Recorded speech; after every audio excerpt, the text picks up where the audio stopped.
Please wait 1 second, folks, as we gently invade your crystal ball. Hi-ho, all you enterprising seekers of knowledge out there. So sorry to intrude on your regularly scheduled ScribeTube programming, but here's a deal you won't want to miss. Name's Shinsulki, humbly serving you with the key to eternal life. That got your attention? My new book, The Black Market Guide to Immortality, is a definitive manual documenting all the forms of eternal life out there and how to achieve them. Oh, wondering if it's legit? Well, if it wasn't legit, why is it banned by every government in the Eastern region, But us casters, we let our magic do the talking, don't we? So, present it for your approval. Legend lore. The Black Market Guide to Immortality is Nine Heavens Press's new 5E and Pathfinder 2E sourcebook. Filled with world building expanding on the setting of our first crowdfunded book, Undying Corruption. It breaks down immortality, the pinnacle of magical pursuit, into tiers of increasing difficulty and rewards. We also introduced new races, a new subclass for each class, new magic items and spells, and a full bestiary of creatures, all inspired by East Asian religions and mythologies. It's everything and anything you need to overcome and conquer death. If you want more, just follow our ScribeTube transmission to your local underground retailer and ask for my book. Now back to your regularly scheduled programming. Hope those hero types didn't make it any further into your lair.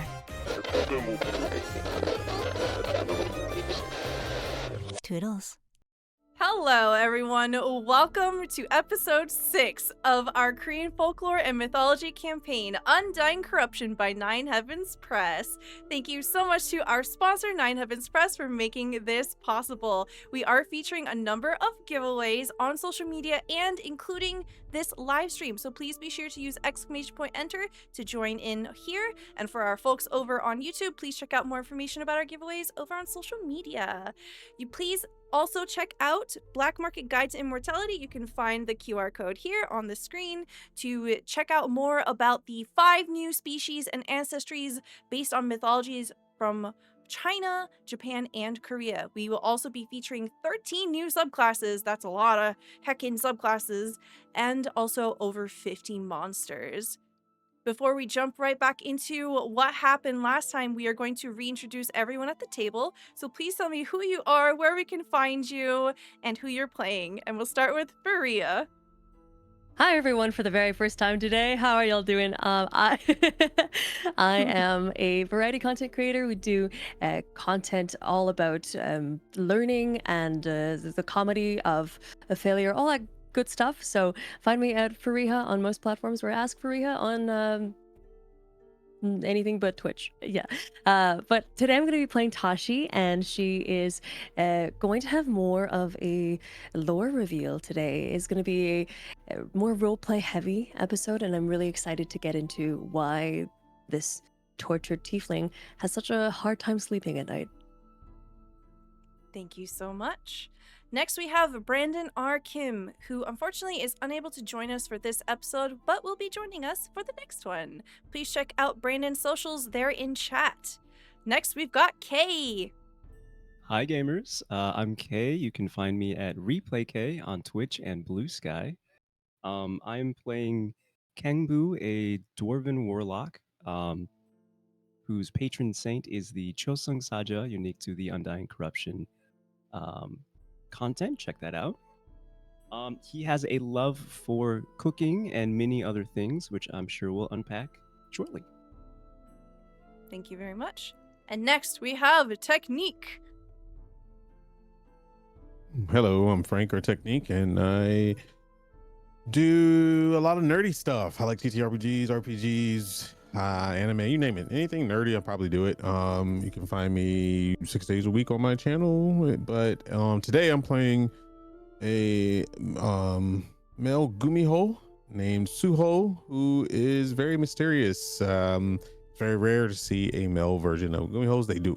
They exist in the mythologies, but they're very rare, and maybe something strange is going on with this one. It's been really fun and excited to get into it. You can find me on Technique on Twitch, and it's Technique TV pretty much everywhere. On TikTok, you put a technique.tv. That's me. Thank you very much. So, last time on Undying Corruption, we see a cinematic shot here, everything else bleeding away as Tashi draws back on her bow, aiming a single arrow towards the head of this monstrous cannon, the Hydrosong cannon created by Lord Wang Zhongju. I'll bring everyone back to the map here just for a visual aid. We see here a number of people are flanking the Lord.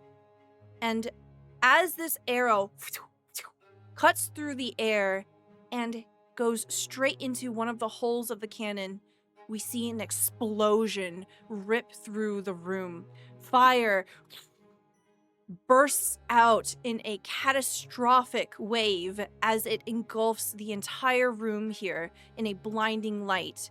We hear a number of screams as people begin to thrash around in the flames.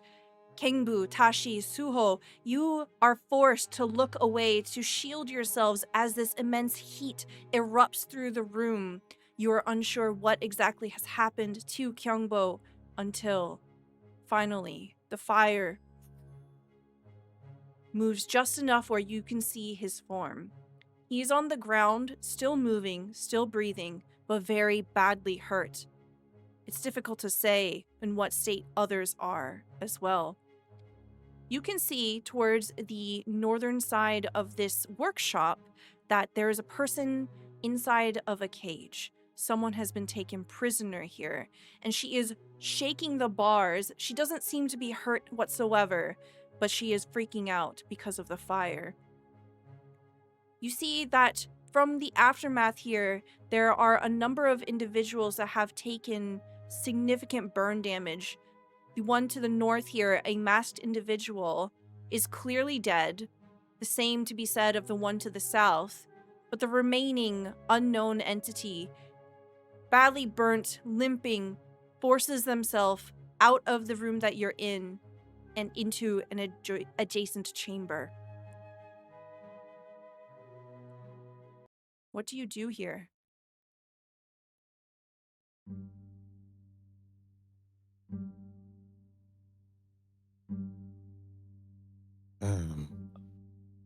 I guess I'll skitter over to the site of all the bodies and everything, the destruction. I completely ignore the one in a cage.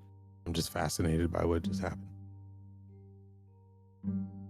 We see Suho moving about the flames, stepping carefully, a haunting visage as you approach. You can see Kyungbo on the ground nearby. He looks at you, and then he falls unconscious.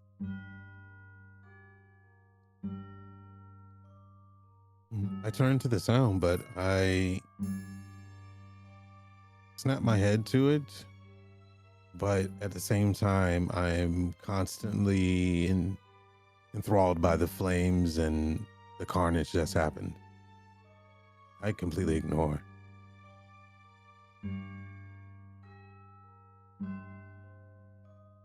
Tashi is stunned that her shot landed. She has, throughout this mission at the estate, but also in past missions, been absolutely failing to do her dues as the rogue in the party.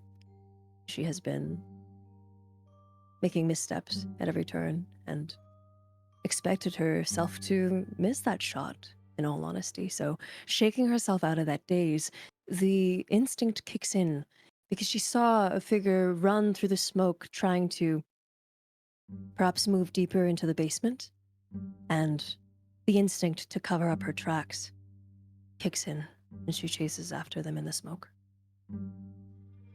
Okay. Kengbu, go ahead. Yeah, I think Kengbu will rush towards Kyungbo and just check on him, seeing him fall unconscious. Okay, go ahead and roll I'll me check on a them. medicine check, please.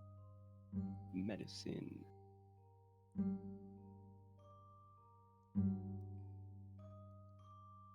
$12. A 12. You look over Kyungbo and you can see that there are a number of burns, but nothing so significant that is going to be a major wound. You can see that if Kyungbo gets pulled away from the fire now, that he'll be able to avoid most of the damage. Okay, I'll try and pull him away from the fire towards a wall. As you do, you can see that there's a person here in this cell, and they begin to shake and rattle the cage. Please, let me out! Let me out! Do they seem like associated with the people in the room at all? Like similar clothing? It's quite obvious just even at a glance that this person is a servant, someone who's been helping around the house. They are wearing commoner clothing, and they are a half-orc woman. They look at Okay. you pleadingly. It's quite visible that from their puffy eyes and their red cheeks that they have been crying heavily for some time. Yeah, Kangbu will attempt to help them out of the cage. Okay.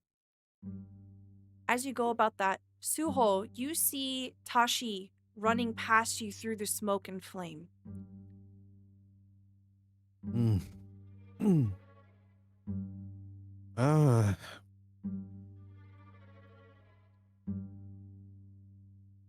I think I'll follow Okay. because I was excited to see her take a very chaotic, maybe even careless shot. And I encouraged it, so I would probably follow. Just wanting to see what else may happen. Okay. Tashi, Suho, as you pursue this masked individual fleeing, you see that as they stumble into this adjacent room, there is a tear in the fabric of reality before them. Clearly a portal of some kind, and they begin to jump through. You have the opportunity to make an attack or try to do something, but the window is very, very small. Tashi, what do you want to do here? Oh my gosh. Are they within range for me to grab them? You can try.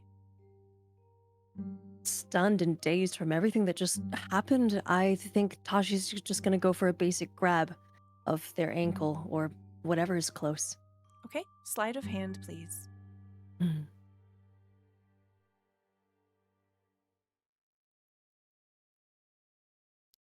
That's a dirty 20. You manage to grab them by the ankle and you yank them towards you. They fall to the ground, and you can see one of their hands has fallen through this teleporter here. And they wheel their head around, and you can see that there is shock in their eyes. Just as you do this movement, you see that there's a pair of hands that come out from the other side of the portal, and they are trying to pull this person through. Suho, what do you do in reaction to this? Okay, what part of the body are they grabbing this individual? Arms? Hands? Their arms. Okay, I'm gonna go up and I'm gonna try to bite his hand off. Okay. Go ahead and roll me an attack with your bite. Fox Jaws it is. Yeah. Okay. 13 is a hit. Go ahead and roll damage here. 5. Okay. You rush over and you bite down onto the joining appendage here. As you do, there's a sickening crunch of bone and a tearing of flesh as the pair of hands from within the portal yank a hand with them, and you see the portal collapse. The person here being held on by Tashi is now suspended without a hand as they are screaming, rolling around on the ground. Nice. I'm going to loom over this person. I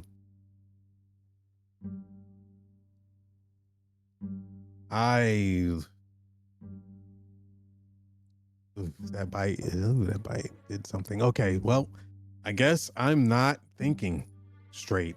I'm looming over this person, drooling. My form is starting to shift. I'm still in humanoid form, but my face and maw are growing, and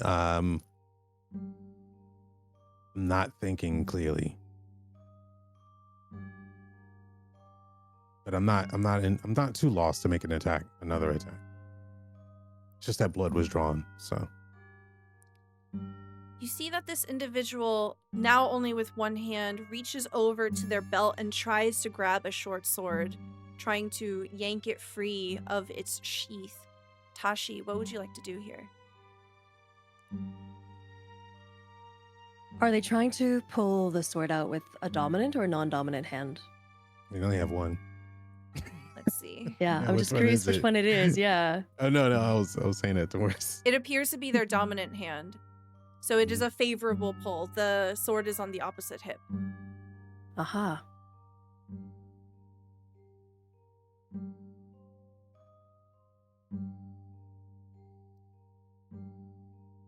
Tashi is going to stomp on that hand. You do so. You hear a crunch as they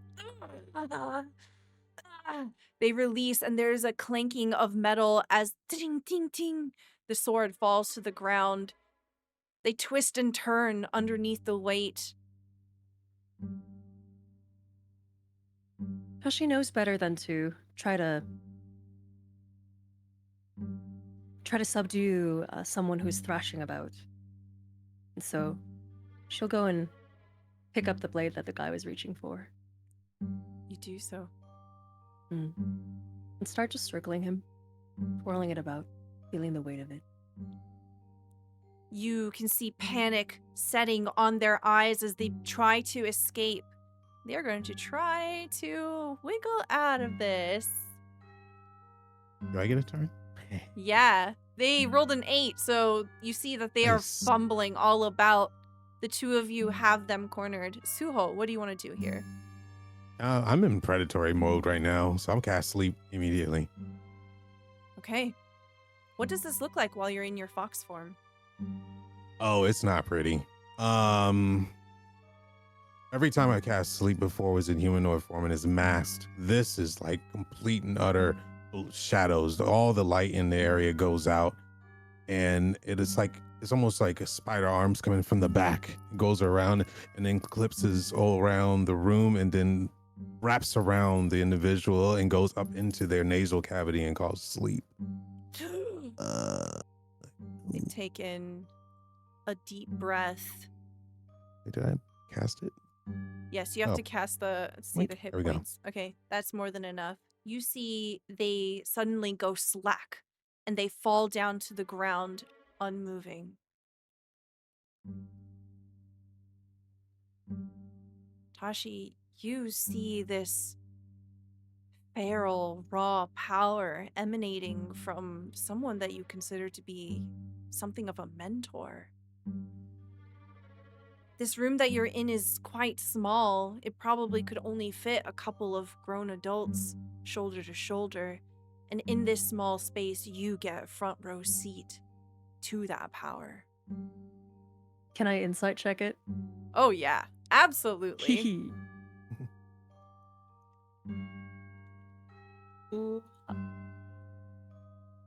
Ah. An 8. Tell me why you aren't able to get a very strong grasp of this moment. What has you distracted? I feel like Tashi just hasn't been her best in a long while. She hasn't been sleeping well at all, and the stress of the situation, the smoke, perhaps. And maybe there's a bit of it of just not wanting to believe what she's looking at. Not wanting to question it. The moment passes, and you see that this person is not waking up until you're ready for them to wake up, suspended in a magical sleep. In the other room, Kingbu, you go about to see this cell. You'll need a set of tools in order to break them free, or perhaps even raw strength. What approach do you want to do? I think seeing the pleading in the prisoner's eyes, he'll attempt to use brute strength to. Is it a lock on the door? You can see that it is a lock, yes. I think he'll just try to kick it off at first. Okay, let's get an athletics check from you. Okie dokie. Okay. A 10? A 10. You kick it with all of your strength and it shakes, it trembles, but you can see that that's not quite enough. It would take you quite a bit of time if you wanted to do this method. Okay. I think Kangu will then turn towards his companions and approach them to Okay. ask for help. As you begin to approach, you can see this miasma of dark energy emanating from the room, the smell of something arcane on the breath of this space as you're approaching. Suho must have cast a spell just now, but all you see is a body of a person sleeping without a hand, bleeding everywhere. Tashi and Suho are beside it. What do you say as you enter the room? I think Kangbu, as their junior, is not keen on any sort of conflict or confrontation. So he'll just simply say, Tashi, do you have tools to lockpick with? Oh, of course. Uh, I wish to free the prisoner in that Oh, cage. who are they? Were you able to find out? No, I don't know anything about them, but they seem like a servant. Hmm, I don't an sense any innocent. hostility. Mm. Let's get them out of there then. Tashi's gonna walk on over and see what she can do to free that lock. Okay. Go ahead and roll me a Thieves' Tools. Mm-hmm. How would I roll that? You can also do a sleight of hand. Let's see. Let me pull up your character sheet. Loss. So on the left-hand side, you see your skills, Mhm. then there's your passive perception, and then there's a Thieves' Tools. The right-hand side above your Oh, languages. I see it now. Yes, Yeah. thank you. You're welcome. 16. With a dexterous flick of your wrists, you're able to quickly undo this simple mechanism, and you hear a click click as this person is set free. You see a servant woman come stumbling out. She is desperate in the face, and she says, "Thank you. Thank you so much." Ah. She looks How long wide-eyed How long over were at you the stuck body. down here? Perhaps a better part of a day. Lord Juan threw me in here in retaliation of my husband running away. Oh my goodness.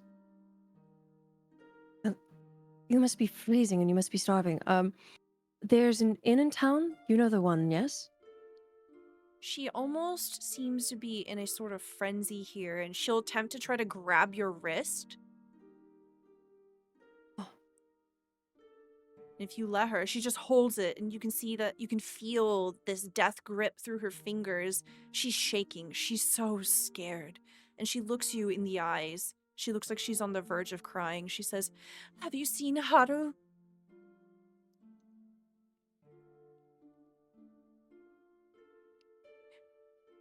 Is Haru okay? Haru was the little kid that we ran into before the estate, yes? I think so, yeah. Yes. Haru should be just fine. They should be at the inn. You see all the stress begin to leave her body. She I releases pull her you. in for a hug. She collapses against you, and she cries against your chest as you hug her. She hugs you back. Is it over? Is it finally over? You're safe. woman cries for some time, and reluctantly she begins to untangle from you, leaning away.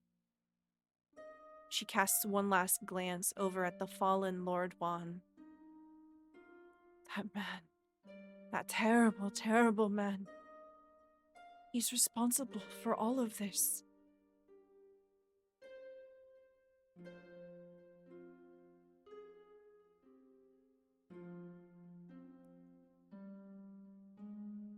She'll look over past him towards the room that is adjacent to that portal room you saw. And she points over with a finger.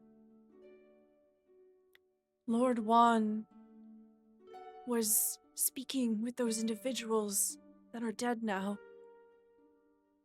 Something about a society. They were apparently discreetly trying to procure test subjects for experimentation. I saw some of them going into that room. Others were turned into monsters.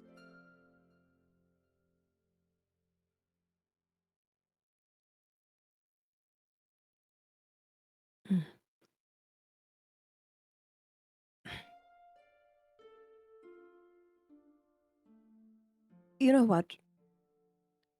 I'm sure we'll have many, many questions come the daytime. But you need some food, you need some warmth, you need some rest before you're in any position to be questioned. Thank you for sharing all that you have. Yes. If you head in the direction of the inn, do you think you could make it by yourself? Yes. I must find how to. Thank you. Okay. And she will Perhaps- take both of your hands and kiss them. And perhaps our friend Kengbu here can cook up a lovely meal for everyone at the inn once we sweep through this place. I will wait for you at the end. All right. We'll see you there. You see that she slowly, warily steps over the debris in this room. And then she leaves.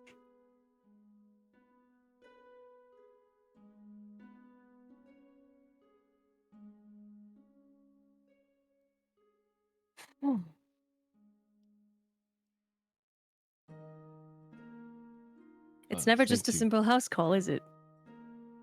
No, unfortunately. I'm going to see if I can get Kyungbo out of here. If you require any assistance, just shout. Okay. Let me know if you need anything too. Can you breathe okay in this? I think it will be fine once I'm out. Okay. Kengbu, you do your best to collect the towering Kyungbo. And you make your way out.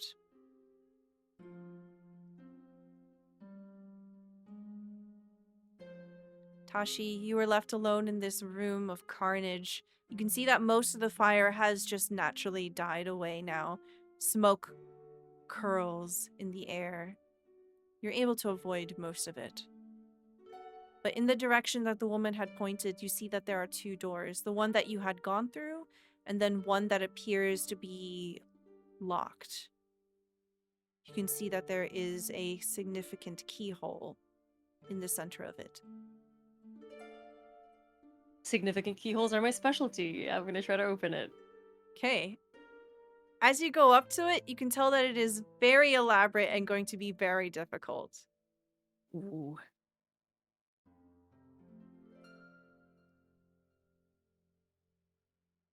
Would there be any merit to, I guess, seeing what's on Lord Juan's body and, yeah, just finding out what he's got? Okay, go ahead and roll me an investigation check. Okay. Bah. Even with an 8, you begin to pick through what remains of him, and you're able to find a key. Mm. Does the key look significant? Yes. Oh, yes. You can see that this key ends in a sort of floral medallion, and it's quite clear that it must be a family crest of some kind, an important key to an important place. Mhm. I'm gonna see if it opens the door.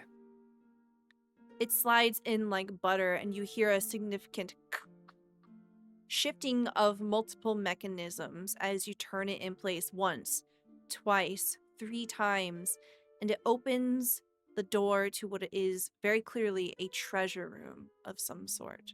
Oh.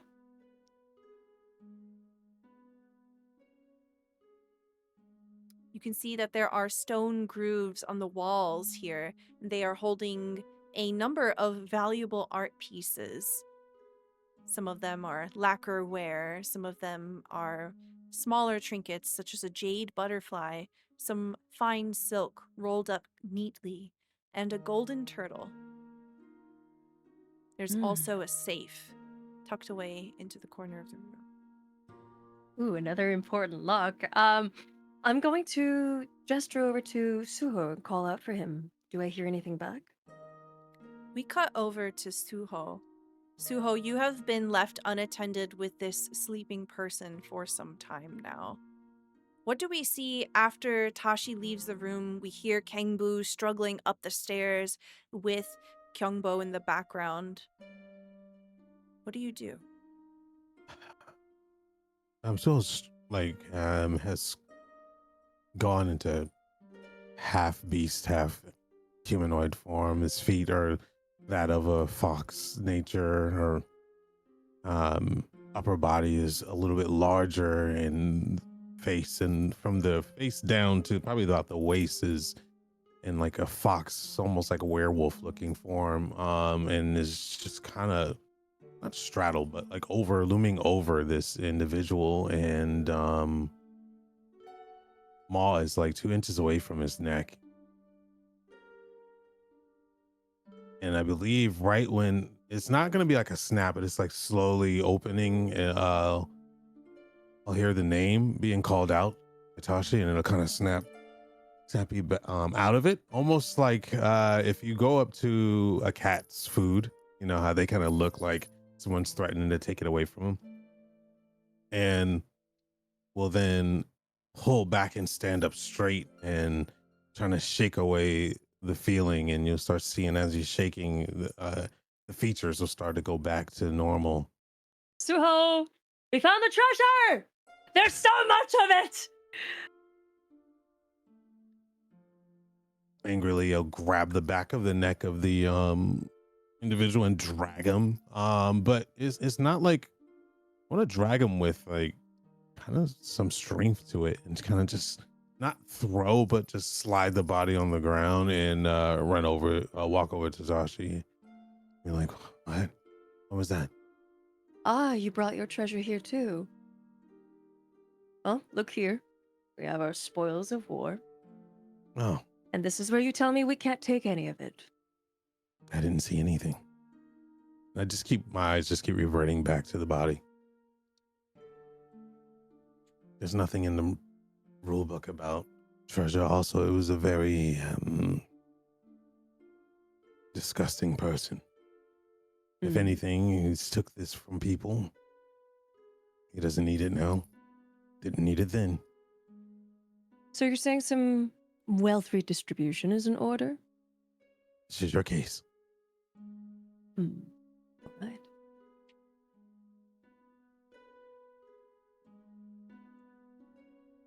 Tashi, you turn over back towards the treasure room, and you see almost as if like the last flame in the main room flickering out, it casts a glowing, shiny sheen over the things in here, making them twinkle. Oh gosh, I wish I could take it all. All right. I'm gonna go over to the safe and see what I can make of it. Okay. You can see that the safe has a different mechanism. and it will require your thieves' tools if you would like to crack it open. Is it trapped? Can I tell? Go ahead and roll investigation. Oh. 18. There is no trap on here. It seems that Lord Juan was a very cocky man. Uh-huh. Well, Who dare would pull out the rob thieves' Lord tools. Juan? Nice. Wow, 23. Okay. This is easy for you. You roll up your sleeves and with a swift twist of your fingers, click, click, click, click, click, you open the safe. And you can see within the safe, there are a number of documents. There seems to be a ledger. And as you sort of begin to file through them, you find that the most recent of these documents is a transaction selling the ownership of the local silver mines to an organization called the Society of Wailing Souls.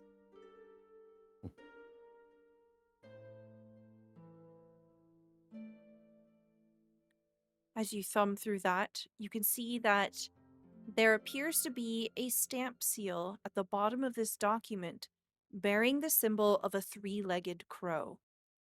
Can I get a history check from you?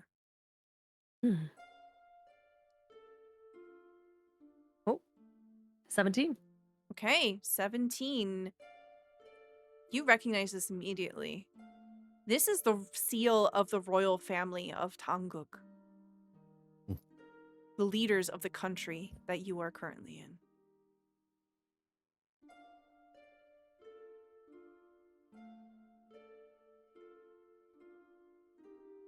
Oh, dear. Tashi's going to roll all of this up and just stick it in her coat. Is there anything else in the... Yes, as you roll it up and put it away, one of the leaves of paper comes falling out, and you see that it is a letter.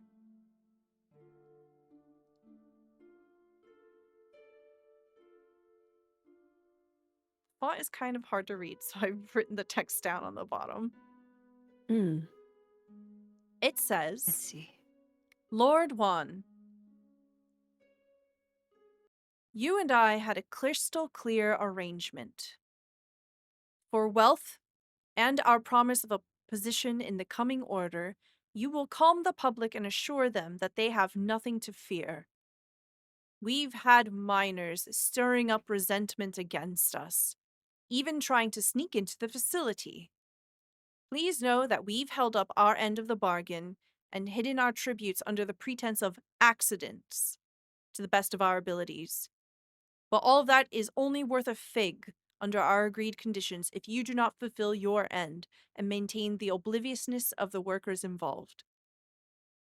Pay them more, demoralize them, do anything so long as it gets them to shut up about the waters. Our work is nearly complete. Keep diligent and soon our efforts will bear the sweetest of fruits. Yours, Yuji.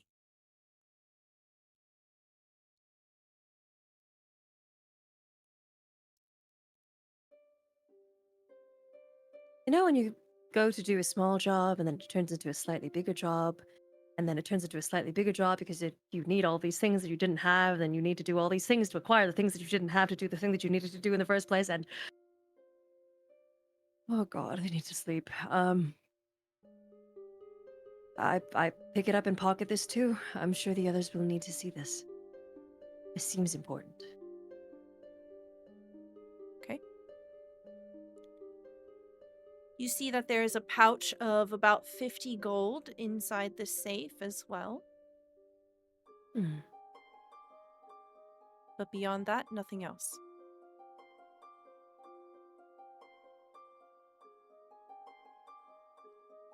Suho, can I please get a perception check from you? Sure. Perception. Crit. That is so perfect. That's a natural 20. You see, as you peek into the room that Tashi is in, the golden turtle, it begins to slowly move. I imagine your hunter instincts are to 100% right now. That is exactly precisely why you see this and Tashi doesn't. How do you react to this? I will shoot past Tashi, but also grab the front of her cloak. Yes, she's wearing a cloak. And or hood or whatever she has on there, and pull her towards the turtle as well as I'm going after it. Tashi, Yeah. you turn and you see exactly what Suho has, what has caught his attention. Is that thing moving? Yes, grab it. I go to grab it. You pick up this turtle and you hold it in your hand. The shell feels like it's made out of gold. It is cold and metallic to the touch. And the golden turtle, its little legs and arms move, and its head turns to look over at you as it is suspended in the air. But it moves very slowly. Oh, hello. See its mouth open and close. It clearly can't speak, but it seems to be magic somehow.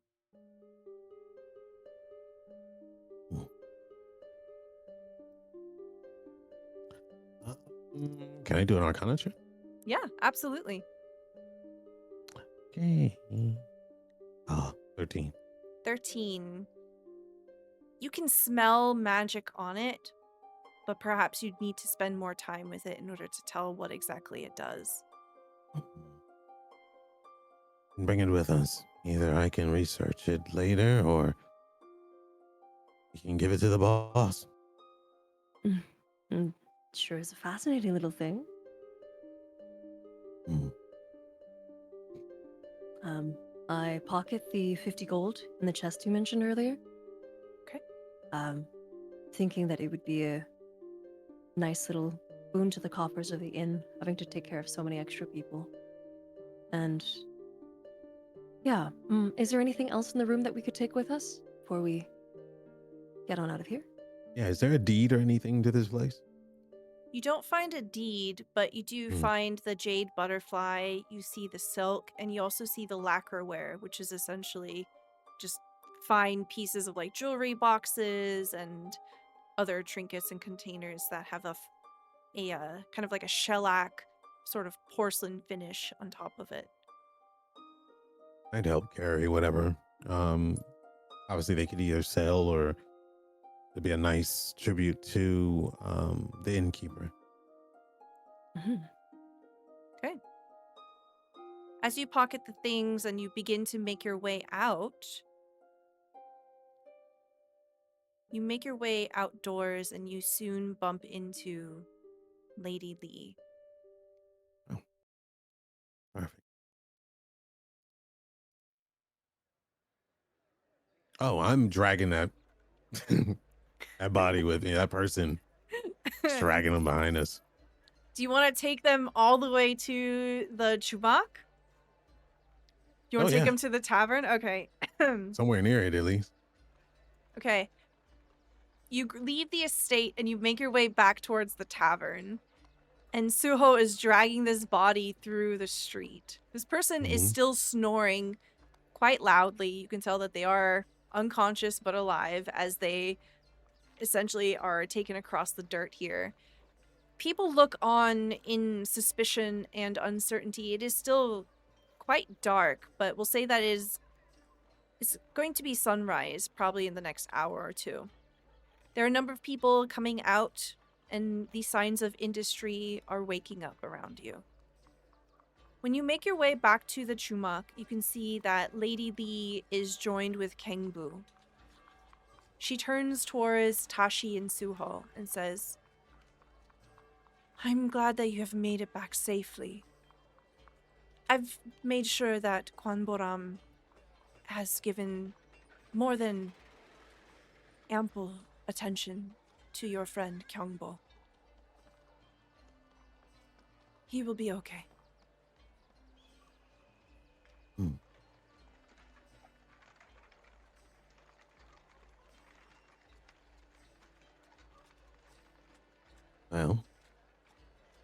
I'll look towards Lady Lee and say, I believe that you are now in charge of the manor and maybe even these people. Some sort of announcement probably needs to be talked about. Yes, there will be an upset. That much is certain. I know that my husband's affairs were not most favorable to the people of this village. I do not intend to follow his footsteps. I want to do what is right to the people here, and it may take some time to undo his wrongs. Label it as an unfortunate accident. The Lord was in his chambers toying with, I don't know, new things that he indulged in, and it backfired, creating an explosion, taking him and whoever was there out. That way it's not put on us or anyone. We don't need people being afraid of us as I'm carrying a body. You see that she has specifically turned her head in a way where she's not looking at the body, and she is looking a bit downcast. With this conversation about her husband, you could tell that she did try to love him as much as she could. She doesn't seem joyous or celebratory with the loss of him, but she also understands what an imperfect and terrible person he was. You needn't worry. I will make sure, with everything in my power and influence, that everything that he put up against you will be taken down. Those wanted posters, they were not merited. I know you are good people.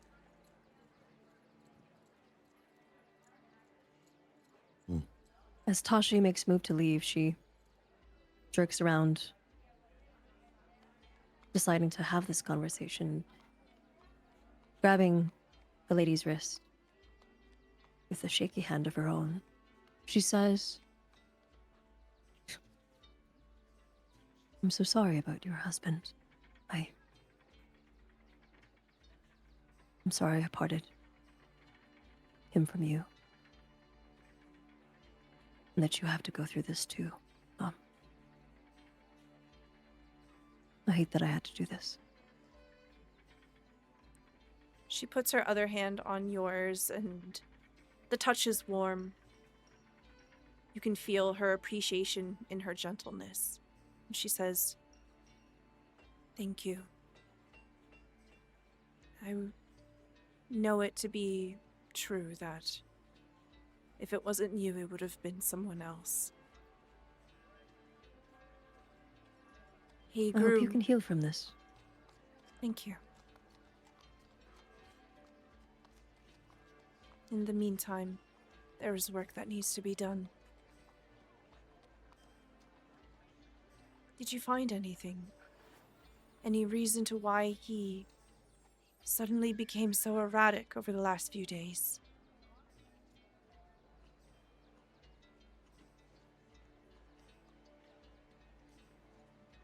There were these papers in a locked away coffer, and it lay suspicion that he may have been dealing with a society that seems to have been harsher than even him. And as we find out more about this, I would just suggest that you keep a good security detail by your side and stay in good company. She nods. I do not know much about who he associated with in business, but I do know that there were documents, at least. Do you have them with you? Mm-hmm. Do you mind if I take a look? Of course. Pass them over. As she looks through the papers and she explains them to you. She says that this deed is for the land of the mines, and this is authentic. This is something that has been in the family's possession for quite some time. She confirms that the date of the transaction lines up with the closing of the mine itself. And she also says, curious. I haven't seen the royal seal in person before, but do you think it's possible this might be a forgery?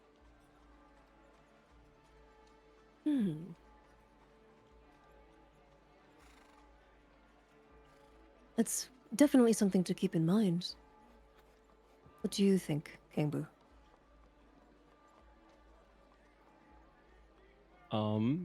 Can Kangbu examine the letter? Yes. You can roll me either investigation or history. Let's do investigation. 7. Okay. You have never seen the royal seal in person either. You've seen this three-legged crow around in the capital quite a bit. But nothing on paper. Nothing official.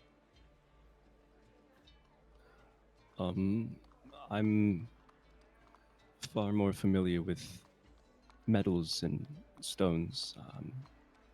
I'm not sure if this is accurate or not. I've seen the seal before, but that's about it. And Suho, I don't think you've seen this either. I've been alive a long time. Okay. You can roll me And- history at advantage if you like. I want to do something better. Okay. I would say I've been alive for a long time, but only for the past 100 years have I been accustomed to the workings of humans. So I will say that there is someone that's been alive a lot longer that has probably seen this land go from nature to what it is today. My eyes will flash towards Tashi in remembrance of our boss. I don't want to say it out loud, obviously, in front of Lady Lee. As there's meaningful glances between Suho and Tashi, Lady Lee will say, "You can keep the papers. Perhaps you'll be able to investigate them better. I don't want anything to do with it, I think. I'll focus on the people here instead."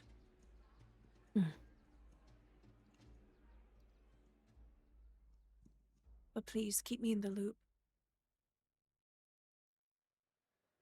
Absolutely. We'll let you know the moment we know something. And, my lady, if it's not out of turn for me to say, look out for these people, okay? They care a great deal about one another and about this town. They have deep faith in you.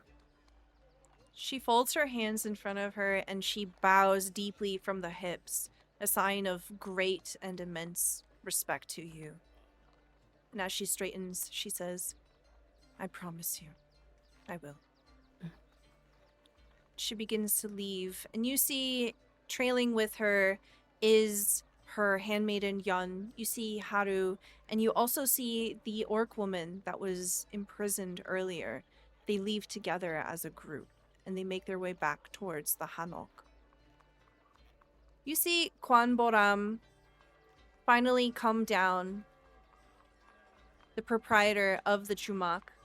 She's beaming and smiling as much as she can. You can see that her clothes are dirty from administering different salves and poultices trying to take care of Kyungbo. All right, well, that has been one hell of a night. Morning, night.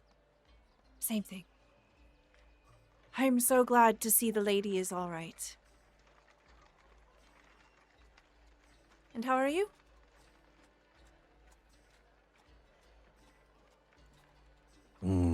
As she asks, I will hold out a bag of stuff that I carried and hand it over, saying, "You have been great help.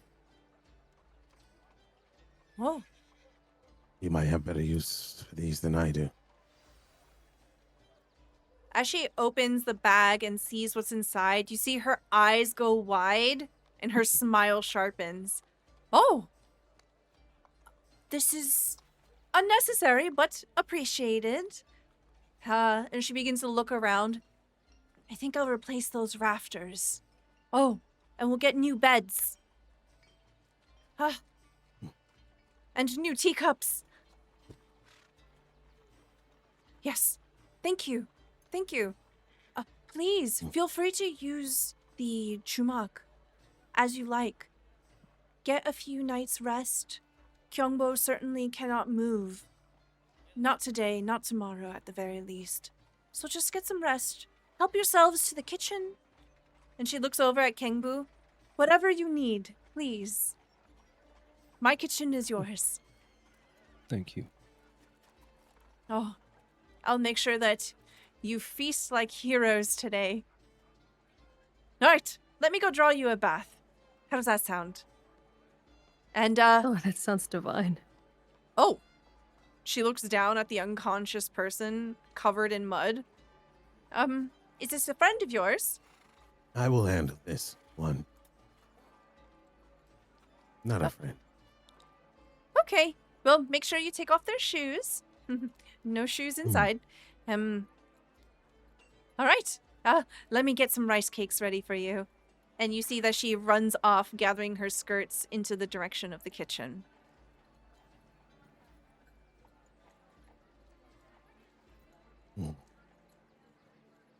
I will slightly smile to the others, and then I will drag the body away and disappear into the night. Have fun with that, my friend.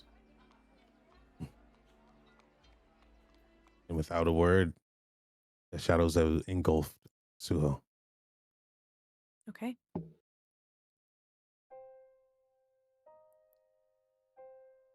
We'll have a small montage here over the next couple of days. You have the opportunity to do whatever you like with the time here. You will see that there is a bit of an uprising the next day as word begins to spread about the fall of Lord Wan. People in the village are upset. They want amends to be made. And there's a discussion that comes up between Lady Lee and the locals. She is agreeable to their terms, and she is true to her word. She tries her very best to be as diplomatic as possible and to see to their needs. There is no riot, and the protest ends peacefully. They settle on an agreement that she will reach out to a council official and try to bring someone from the government to smooth things over. Kengbu, we see snapshots of you over these couple of days. What do you fill this time of rest with? I think most of Kangbu's fresh ingredients were soiled or rotted from the zombie furnace and perhaps the explosion as well. So he's going to try to replenish that stock. And then I think he's going to try and buy a fishing rod and some baits, if available, and try his hand at that. Okay, I love it. Go ahead and roll me your cook's utensils. Okie dokie. What attribute should I use for that? I'm willing to hear what you think is appropriate. So we'll use this as a check to just act as a sort of blanket manipulation of the tool itself, cooking, replenishing your ingredients, and hitting up the local market. So just as your Okay. expertise as a cook in general. Okay. I'll go intelligence then. Okay. 15. So 15. Yeah. Okay. You find that this place has a pretty sizable market for fresh ingredients. You're able to get a pretty penny, and the locals, having heard of your hand in the exchange of power here at the Hanok, are quite pleased, and they give you a heavy discount. As you begin to inquire about a fishing pole, someone gives you one. They say, well, it's a bit on the old side, and you have to be careful not to. It's no good for deep sea fishing, that's for certain. But if you want to go for a small creek or a lake, you might be able to pull something out of the water. Here you go. It served me well for 10 years. Thank you. You're very kind. Good luck. So you get a rickety old fishing pole.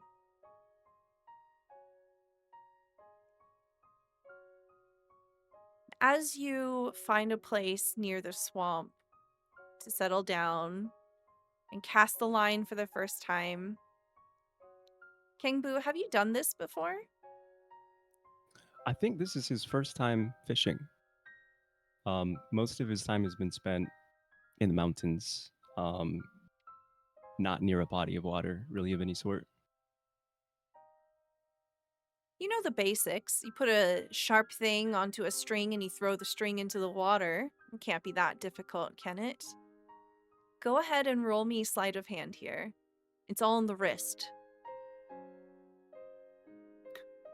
Natural 20. Oh my god. I love that everyone has hit a natural 20. First we had Tashi last episode, Suho with the turtle, and then Kangbu here with the fish. So please paint me a picture. What does this look like as Kangbu goes fishing for the first time? I think he has, for a long time, sought out a pastime um, that can function as a sort of mental reset, respite from all of the action. And while cooking has offered him that in a way, there is a layer of stress, especially when preparing large amounts of food, preparing it for people that you care about and want to impress. So, without the pressures and anxieties of expectation, knowing that this is his first time, he sort of finds a natural groove to it and pleasantly surprises himself with the success he has in it. You find a particular technique here. Something just sort of naturally begins to manifest. And as you do,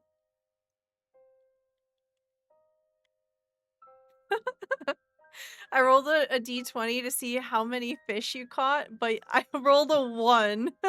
It's a big fish. Big It's fish. so I was gonna big. say. And I just Googled, I was like, all right, what is an edible swamp fish? And it said crayfish. Okay, so while you were setting up to fish, you saw a bunch of little crayfish, and you managed to land one really monstrously big one.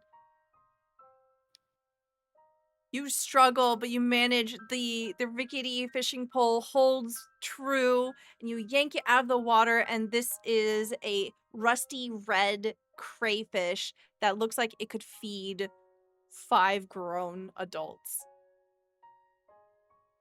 It's He probably the size of your torso, actually. he lugs it back to the inn immediately for prep Okay, with some effort. I love that so much. Tashi, we see snapshots of you over the next few days. What do you get up to? Tashi understands that people in this country get a little bit bashful when it comes to receiving gifts, and that though Guanbaram showed us that sharp smile when Suho presented her with the gold and, treasures from the coffer, that maybe that was a bit of a brave face and that she might be reaching a tipping point. So Tashi spends the free time, just like the last time we were in the Hanok, repairing the inn where she can, but also hiding gold. The 40 gold coins just tucked in strange places in the drawers and in the storeroom so that she would find it cleaning about and going about her business. And gives everything to the inn, hides everything except for the jade butterfly, because the butterfly reminds her of someone special. And yeah, that's the majority of how the daytime is spent there. Okay. Did you keep the turtle? Do you keep the turtle? Oh, that too, yes. Okay, let's make sure. Okay. As you go about repairing the Chumak and Oh, and also, sorry, just to clarify, also 10 gold so that we can give it back to Kyungbo when he wakes up. okay. Very Spent good. all that money on those shoes. As you spend time with this turtle, you slowly begin to understand it a little better. You realize that it talks to you. It's a very quiet voice, and you're not quite sure at first where this voice is coming from. But over time, you pull the turtle out and you look at it, and it looks back at you and it says, "Do you have any lettuce? I'm quite hungry." I'm honestly relieved that you're asking for lettuce and not gold because I did just give all of that away. We're gonna go rummage for some lettuce in the kitchens. Gold works in a pinch as well. You can add a golden turtle to your inventory here. This little guy is a magic item, or at least his shell is Mhm. magical. You realize that the turtle is magical adjacent, but when this polished golden figurine is on your person, you get a +1 bonus to ability checks and saving throws. So Oh, it's lovely. essentially a stone of good luck, mechanically. Perhaps someone else in the party would like to take care of them, but while I can't find any of the others, I guess I'll look after you. Tashi's not keen on having pets, but she goes and tries to rummage for some lettuce. You find some. Do you Do want I to run into name them? anybody in? No, someone else should have that honor. Okay. Yeah, while you're in the kitchen, you see Kangbu has just arrived and just boom, just thumps this huge crayfish onto the counter. Oh my goodness, where did you get that? I fished it myself I didn't know from you the fished. swamp. Oh, I just began. My goodness. All right. Well, Beginner's luck. um, we have a new little friend here, and I present the golden turtle. He seems to want some lettuce. Would you Oh, have some on you? of course. I actually just got back from the markets too. Immediately Amazing. pulls out a couple of leaves of lettuce, You just see fresh the and crisp. little head just like reach out and just quietly, slowly chewing on the lettuce, blinking slowly.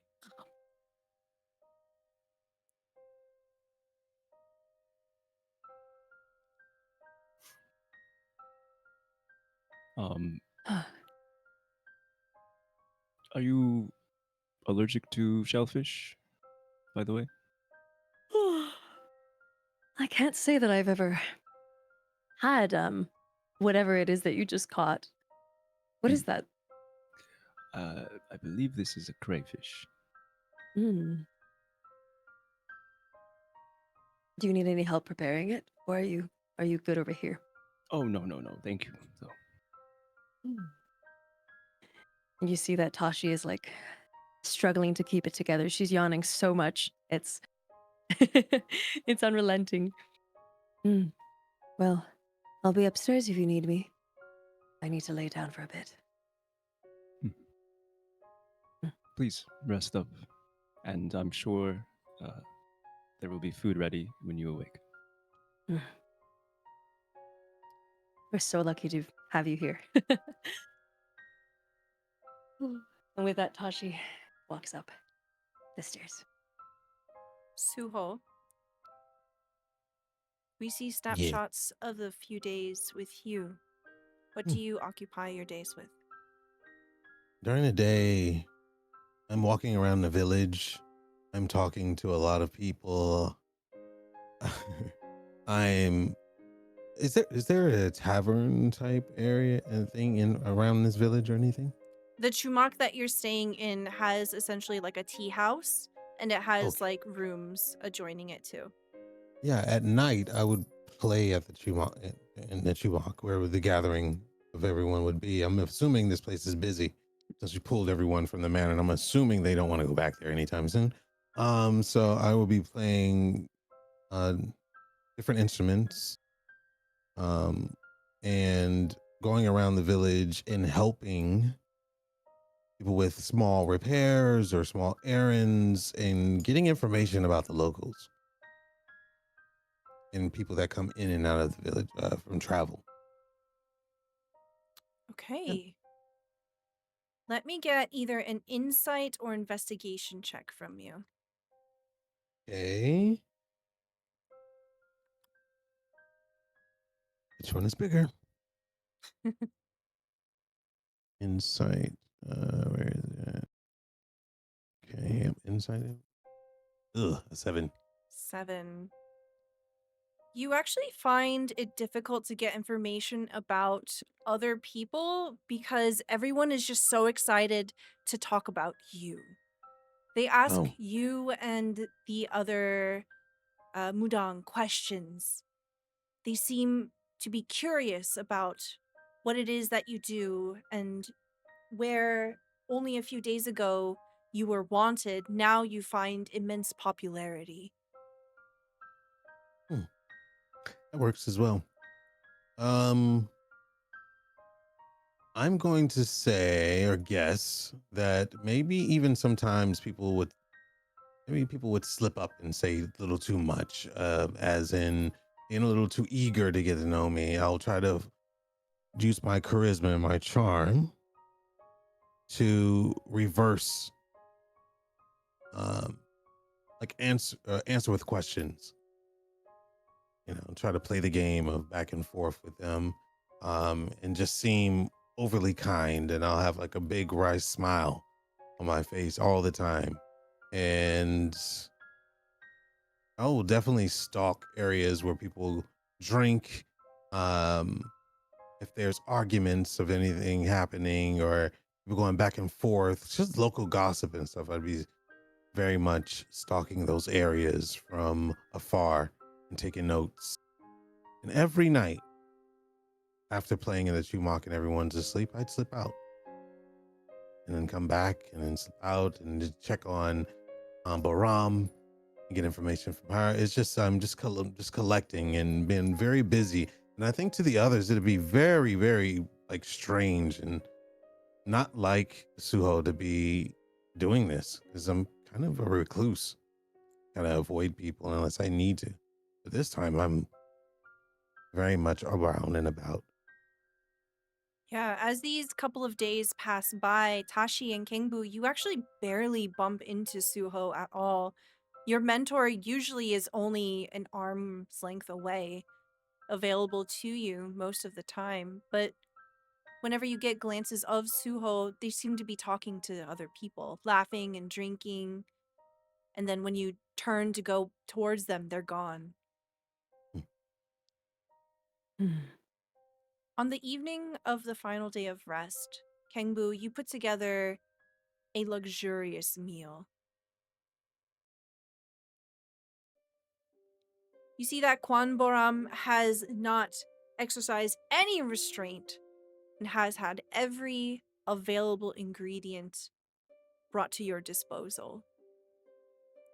What is one dish that Kengbu pours all of himself into tonight for dinner? I think he'll try to use the giant crayfish to make a hot pot. Oh.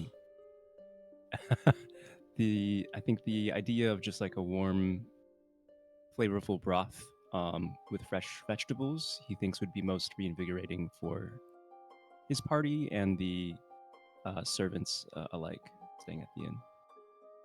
So he'll break out the biggest pot possible and labor for hours and hours getting the mixture of ingredients just right. The smell of the broth is tantalizing. Everyone within a block radius of the Trumak is drawn in by their nose.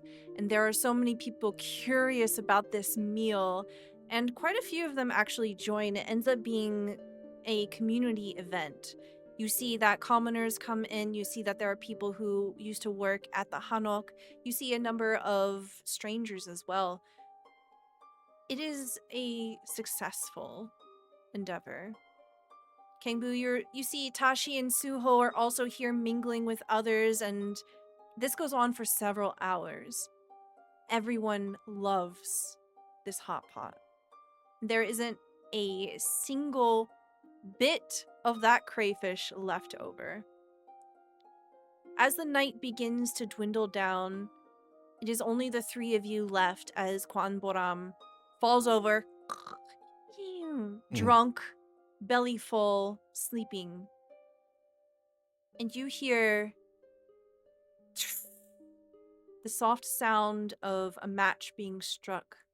And there is the scent, the very familiar scent of moss and wood as you look over and see a familiar face.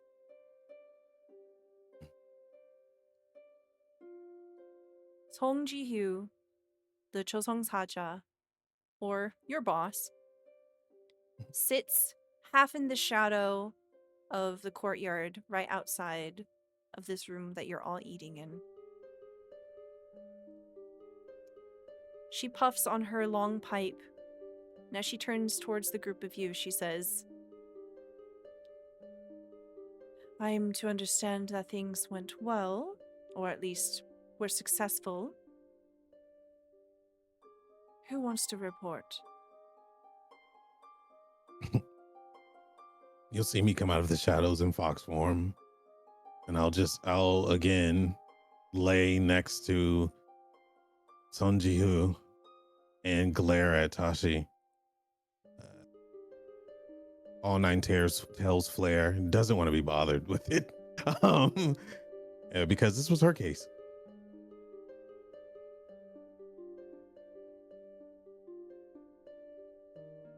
You know what? Fair. Hi, hello, boss. I'm sorry, you've caught me a little bit out of sorts. I'm not quite feeling the best. You haven't been sleeping, have you? Try as I may, it eludes me. Sorry to hear that. You will be happy to hear that the job we initially were sent on turned into a much bigger thing. But we have important discoveries to share. There appears to be a society of, she checks her notes from the rolled up scrolls. The Society of Wailing Souls. And in their communications, there was a stamp seal of a three-legged crow, to which the Lady Lee suggested that it might be a forgery if it's not legitimate.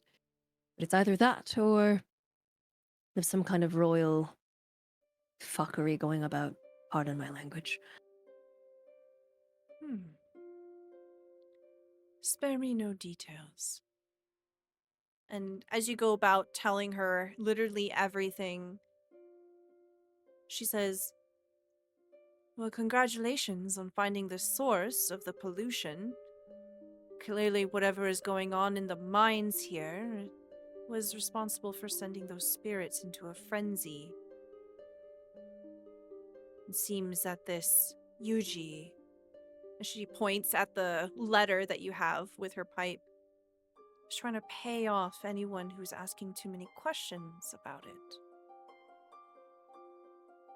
As far as the Society of Wailing Souls, the Black Bear Clan's intelligence reports there have been similar disasters across the country. It seems that these might all be connected. Something about Dark Mudang? I'm not quite sure what exactly that entails. I will continue investigating the larger picture. In the meanwhile, I do encourage you to investigate this mine. Perhaps you might find some sort of clue or illumination to what we are up against. We'll update you at once, the moment we know what's going on. You have done very well, Tashi. This mission was successful. Thank you. I had a good mentor. And so we'll kind of like how dogs do, we'll just put their head down on their hands after glaring at, because he was glaring at Tashi the whole time during the whole explanation and description as a sign of like content, honestly, and finally rest and be less tense. You see that there is a very subtle shift of her wrist as she pets Suho's head, but tries not to be obvious about it. And then she dips her hat towards the direction of Kangbu, and you see that she lifts up a pot of the very last bit of the crayfish hot pot, and she says, "It smells divine. You have outdone yourself." Thank you. Smell like this is luxurious enough to wake up even the dead.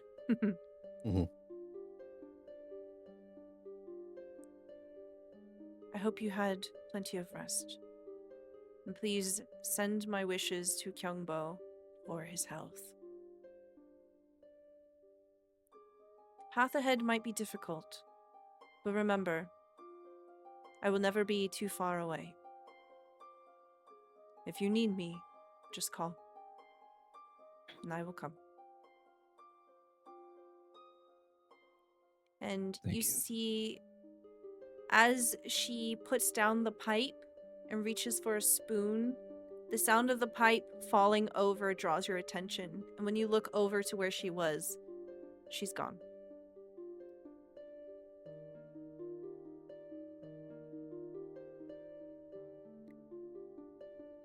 On the last night before you head out, what do you do in preparation of heading to the mine? Kengbu, you have an evening to finish your preparations and your nightly ritual. What do you do? I think I'll pack away any leftover ingredients, make sure that I have enough spices for the road. I'll pack up my pack as neatly as possible. Help with the presumed mountain of dishes from the hot pot. And then he'll take out his fishing rod and chasing the high of the big crayfish, exit the town and wander around in search of maybe a small creek or something, another hook. Okay, go ahead and roll me sleight of hand. We hear the sound of bloop as Kangbu casts his line. A 9. Excellent. You settle down. You feel like this might be a long while before you get a bite. Tashi, what do you do with your nightly ritual tonight? Before Kangbu walks off to do his fishing, right as our Right is is it Sung Jihu? Songju, yes. Sung Jihu. As she disappears, I'm gonna say to Kangbu, because she made a remark similar to it. Hey, I hope you know I'm joking when I said that those jars of zombies smelled like your cooking. Your meals are delicious. Oh, thank you. It's hard to tell sometimes the effect cooking has on others. So thank you. Why do you always seem so surprised when they enjoy it? Um, people have different palates, I suppose, and I The don't know. entire room was eating out of the palm of your hand. Hmm. I don't think I saw a single bowl or plate that wasn't licked clean tonight. I think I've had a lot of practice, but I don't want to be overly confident. We've seen what that can do in the Lord's case. Hmm. Hmm. Suppose you're right. Hmm? I said, I suppose you're right. Oh, You can talk to me about stuff if you need to. Okay? he doesn't say anything, but looks at you and gives you a meaningful, earnest nod of appreciation. Hmm. Well, off you go on your fishing expedition. Throws the fishing rod on his shoulder and waddles away.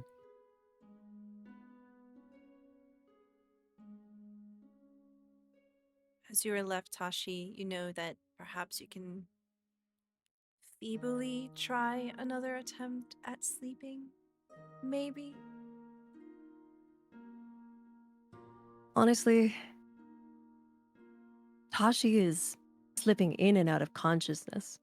I don't know if any of you have stayed up beyond 2 or 3 days before.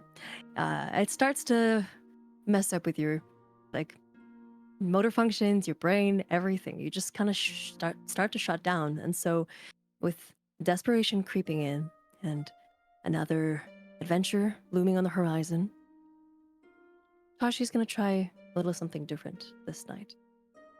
So,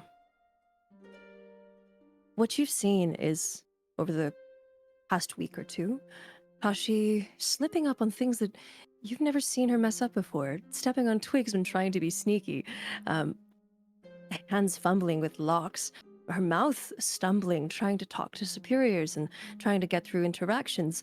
And it's becoming of her, but you can tell that there's a kind of exhaustion that tinges it all. But what you didn't see was every night, her curled in on herself, the cape wrapped around like a cocoon, trying to get warm but shaking nonetheless. For in your mind, in her mind, what you didn't see was this lake of blood with a clear directional ripple, and if you were to follow that motion on the surface of the lake and the sickening smell of iron, it leads up to a low waterfall, red and reminiscent of a nightgown.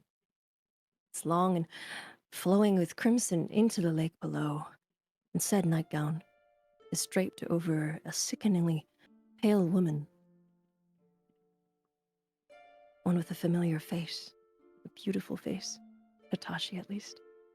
But all the color, all the red is stemming from a crisp slit in her neck. And what you didn't see was her stirring awake in a cold sweat with further attempts at sleep, met by nightmarish visions of a similar flavor, sitting in beautiful, flower-strewn fields, petals floating in the wind with even butterflies surrounding them, sharing a gorgeous picnic, amazing spread of foods. But she looks up at her partner and in place of a head is nothing but a bloody stump. Other nightmarish tales of just finding her hands soaked with blood, finding herself holding the knife. Tashi, you And with all- jolt again, like you have been disrupted, unable to get that grip on sleep. And where you thought you were holding a knife in your sleep, you realize you're holding that jade butterfly. The one that you Oh. found a few days ago.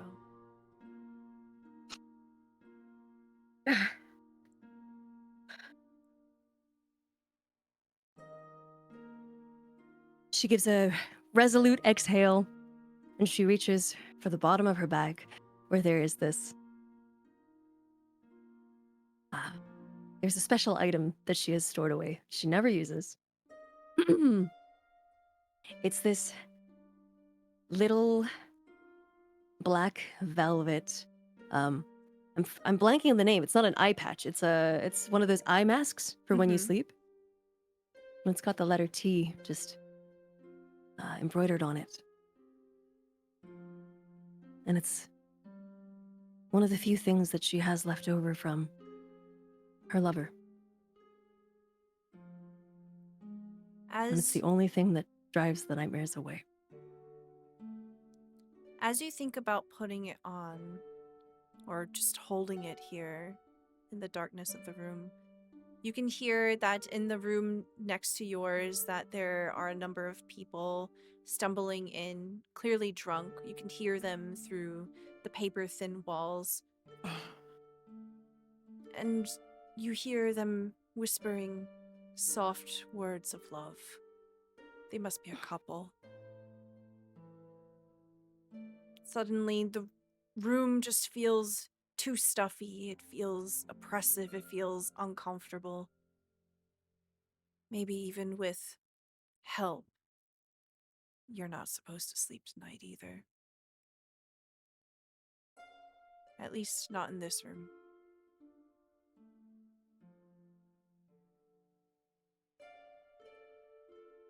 She tries to she tries to stuff her ears.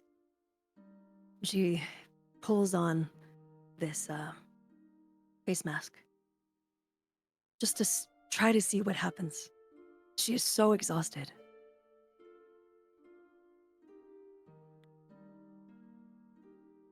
Do you find sleep? I do. And in my mind's eye, as I dream, it's this placid dreamscape. The night sky looming above and reflecting below as like a flat plane. And there stands this beautiful woman with silvery white hair and this ashy purple skin, dressed in a nightgown. White this time. And Tashi's eyes immediately start to well. She wears this dress like it's moonlight. Maybe there is no true sky here, but it's infinite in all directions. It's calm here.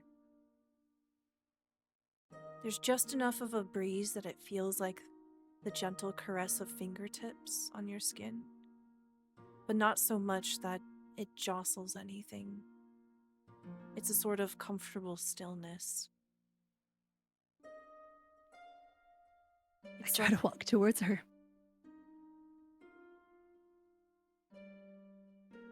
Her hand unfurls, extending towards you the way that a flower blooms in the direction of the sun. An invitation.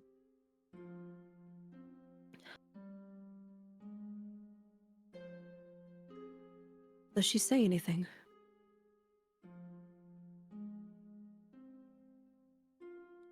You have to forgive yourself.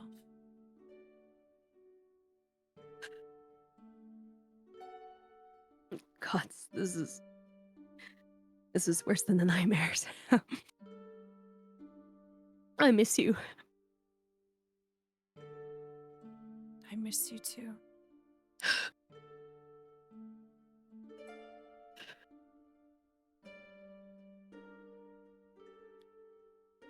What am I to do?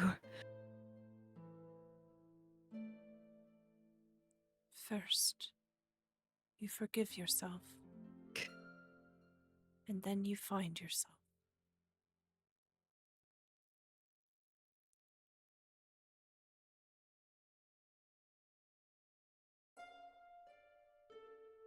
I lean my face into her hand before I reach up in the dream and I rip the face mask off, doing so in real life as well. The room is too warm. The air is stale. Ugh. You can hear giggling in the next room as two people have an intimate conversation. I barge out. You barge out into the night, and the air is cool. Darkness greets you. It walks alongside you as you just go away.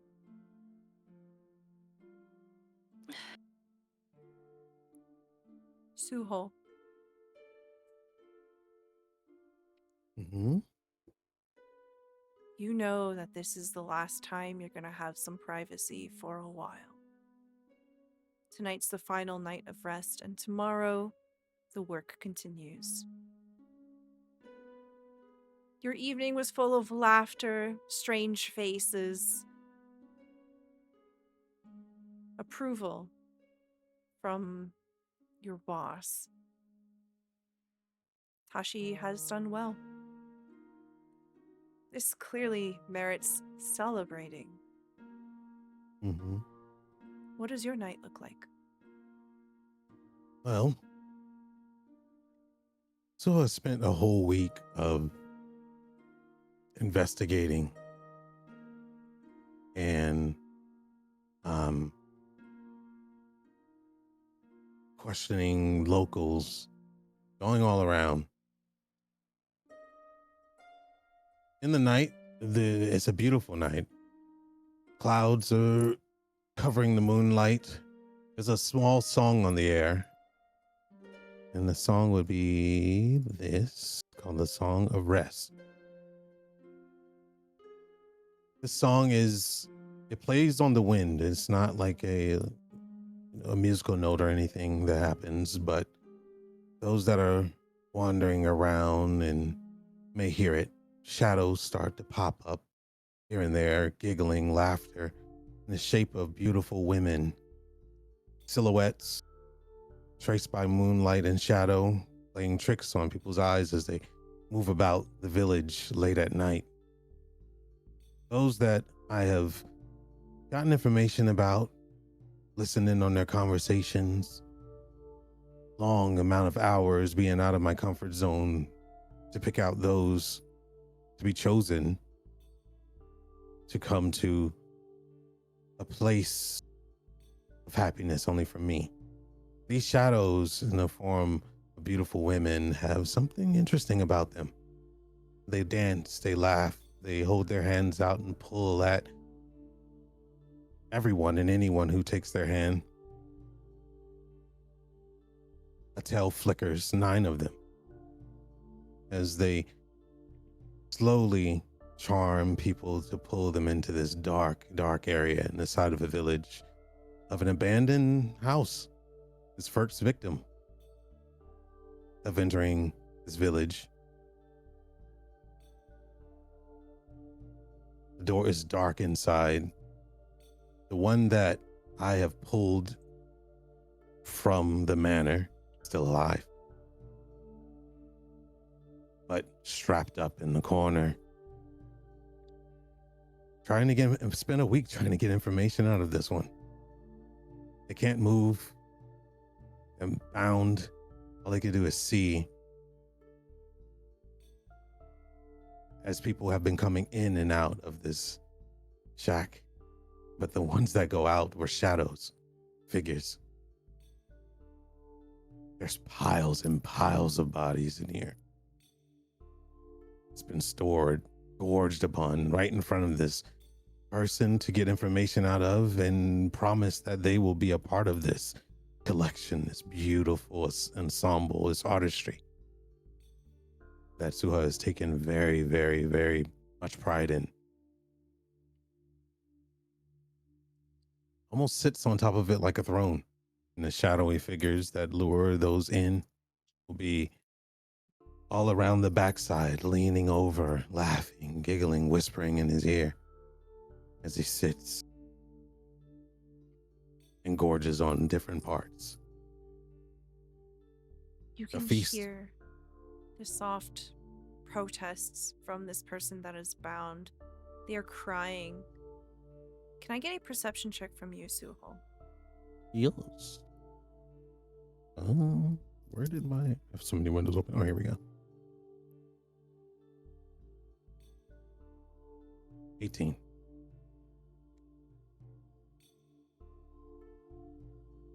You hear what must be the sound of the nearby swamp.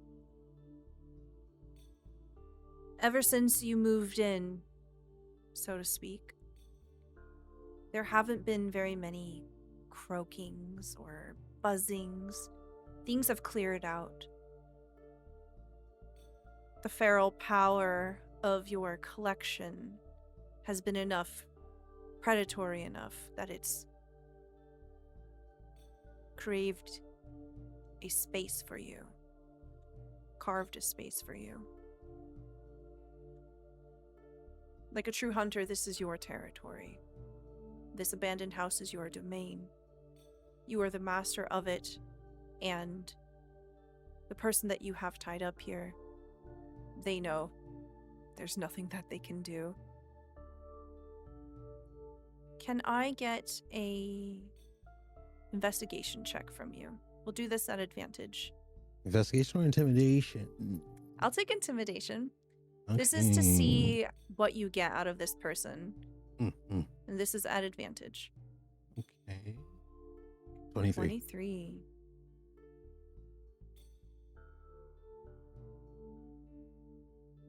You can tell me how you get this information finally. But when they give out, when this person can give you no more, they finally reveal to you that the society has holed up inside of the mine. They are underground. He doesn't know much more than that, but he knows for certain that is where they have met, and that is where they hide.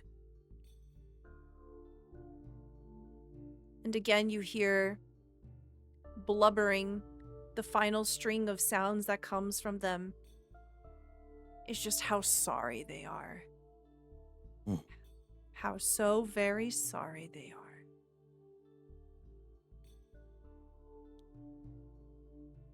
I'm a beast of his word, so to speak. I let them go. I let them run. But what they don't know, my promise was only to let them go. And the full majesty of my form, like the truest fox form. I don't even think anybody has seen it outside of Song Ji-hoo. It's monstrous. It's beautiful. Just jet black, phantom black, red markings, 9 bolstering tails, fur standing on end, maw looks like it has so many rows of teeth, eyes glaring, piercing. I give chase. And when I strike, he wouldn't even know what hit him. There is a bloop, and the sound of grass crunching underneath footsteps. As Tashi, Kengbu, you're out in the darkness in the wilderness here, and you hear a scream, a blood-curdling, life-ending scream, as there is a bodily thunk of someone falling down to the ground, and the gnashing of teeth as something sups, something devours meat, flesh, blood. It is a gory mess, and you know someone is being savaged by a beast. You just hear the screaming and screaming, and then suddenly, there's no more screaming.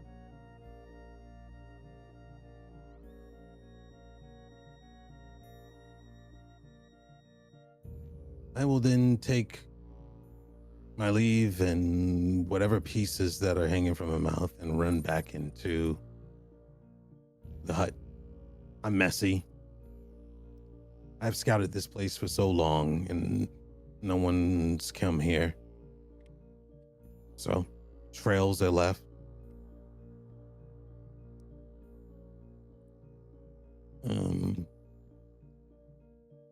Blood trails left. It's really messy. No one's been out here.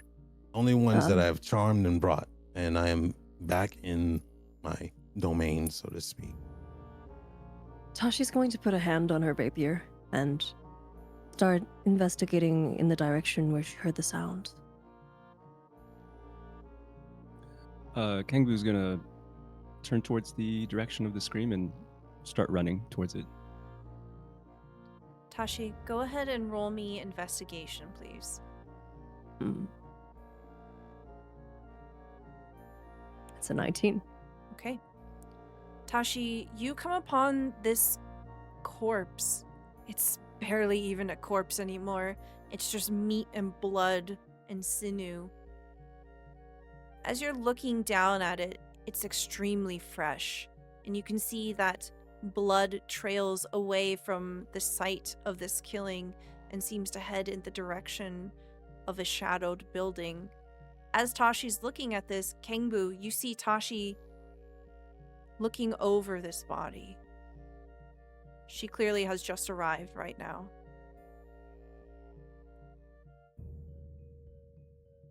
Did you see what did this? No, just got here in time to find you here, I suppose. Perhaps it was some beasts corrupted by something similar to those boars you found? This looks nothing like what those boars were doing to people.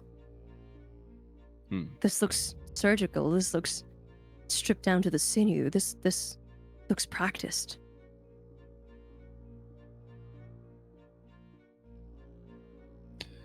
I think we need to find what did this for the safety of the villagers. I agree. Kangbu, can I also get an investigation from you? 12.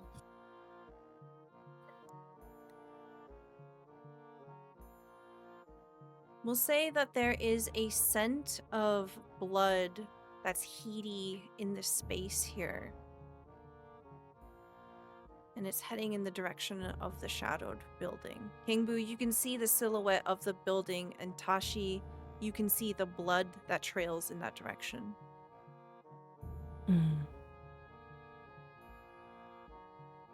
Low and slow, Kangbu. And I motion for him to follow. I follow suit, trying to stay as quiet as possible. Let's get stealth checks from the both of you. Dirty 20. Nice. 8. Okay. I imagine it's really hard to stealth with a fishing pole on you. And I imagine, like, it just kind of, like, clacks against branches and things as you're walking by. Tashi, you are as silent as a shadow as the two of you begin to approach. Can you describe what the outdoors of this house looks like, Suho? Yes, it hasn't been. It's right on the, not on the outskirts of the village, but like one that's just tucked away. The grass is overgrown, as high. Areas of the moonlight hit it in weird directions. It doesn't really show any light upon it. It looks like a place you would stay away from, honestly. Maybe a place that people would come and dare and push each other to play tricks on each other, to go in the house. The house is so creepy type vibes. But it has an ominous aura to it that just says stay away. I don't know if you ever seen a wolf's den or, you know, a bear's cave or something that you shouldn't go into. It has a curious glance to it, almost inviting, but a dangerous feel on the outside. It's dark inside. There's no light. The shadows do play upon this house.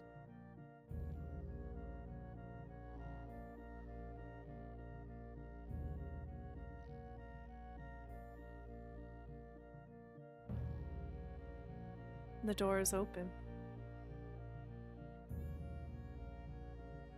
I turn towards Tashi and silently raise an eyebrow as I gesture my head towards the door. Tashi raises her eyebrows as if to say, "Are you sure?" He thinks about it.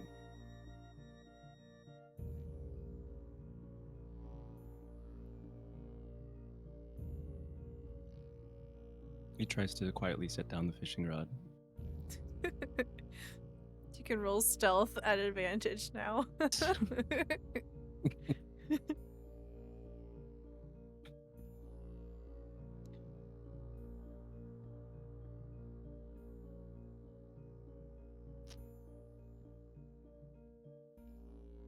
I'll walk in slowly. Okay. You see the dark mound of too many limbs, too many torsos, huddled together, almost as if a throne, almost as if a bed for some creature. It's quite obvious from the bits of scraps that remain that it's not one type of person. It's a collection of many different ones. Something has been hunting.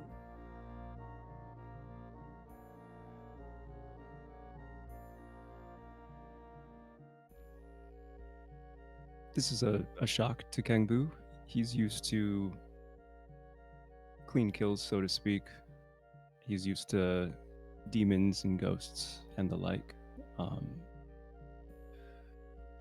He is on high alert, ready to fire off an Eldritch Blast as he proceeds further in.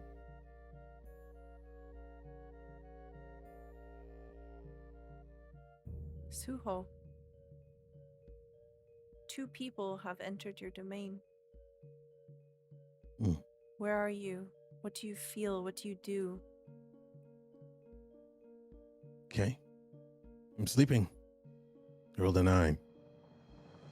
I've gorged and gorged and gorged tonight. The shadows still play as the Lady Gumihos have danced around the village. Okay. Let me get a perception check from Tashi and Kengbu.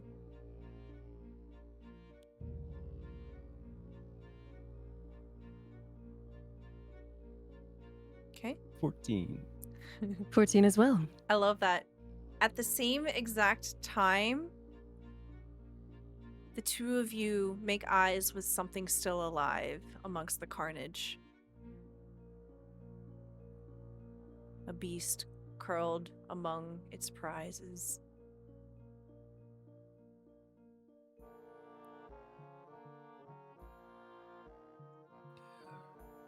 Is Suho in full beast form? Yes, this Okay. beast form is a lot larger, and I don't think you 2 have seen this.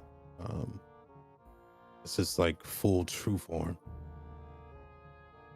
Do you have any markings or anything Oh, that yeah. might indicate that you are you? I mean, it's a 9-tailed giant. You know, I don't know how many they've seen around, but it's just giant 9-tailed. The difference is that the fur is a lot longer, and rigid, and the marking. It's beautiful in its own way, but it's more of this is a predator. This is something that once it catches its prey, it dismantles it. But yeah, maybe you'll stumble upon a tail and see that there's another tail and another tail, and these red marks are very distinct. They don't change. Maybe become more rigid, larger, maybe covered a little bit more areas on the forehead and under the eyes.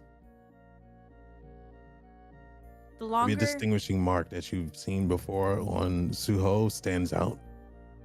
the longer that you look at this creature, the more you realize this is Suho. You pick out every single feature of his, but somehow more feral, more intimidating, more monstrous. With the moonlight streaming in through the window,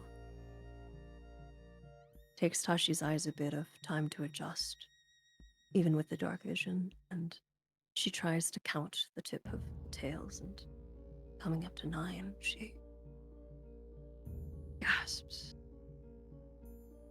And if that audible cue weren't enough, she drops the rapier that she was holding in shock. For she had seen Suho hunt. She'd helped him in ways before. There was always a few targets at most. Nothing like the mountainous throne of corpses we find him on now. And with the exhaustion and the stress and the frustration of the night piling on her, she's taken aback by this.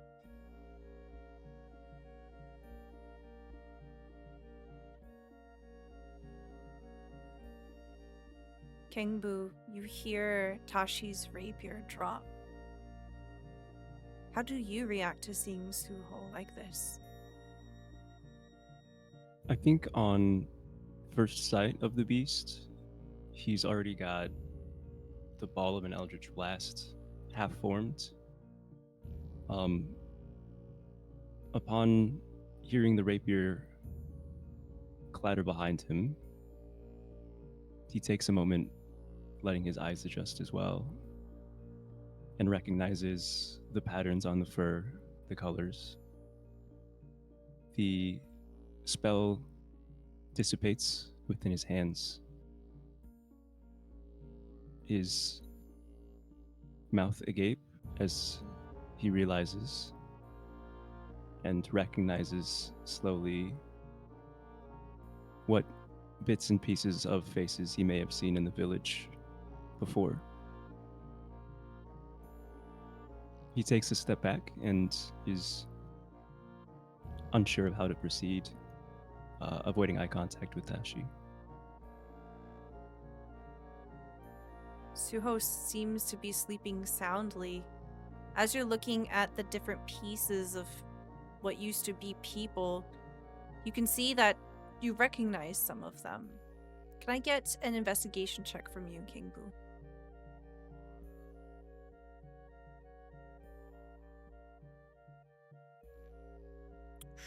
21. You remember over the last couple of days, a couple of these individuals had been rowdy, drunks, people who started fights, people who were out of line. These are the types of people that have fallen victim to this monster that looks like Suho.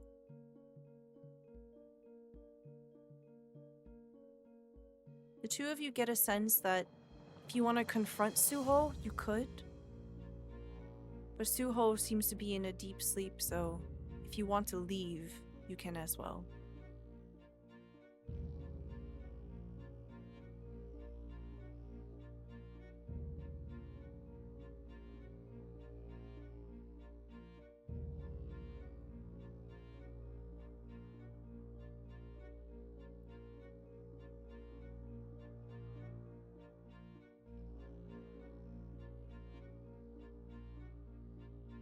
Did you know about this Tashi?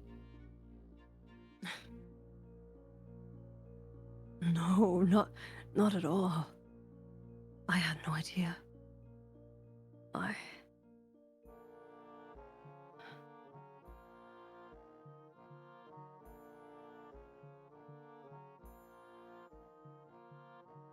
I'm so tired.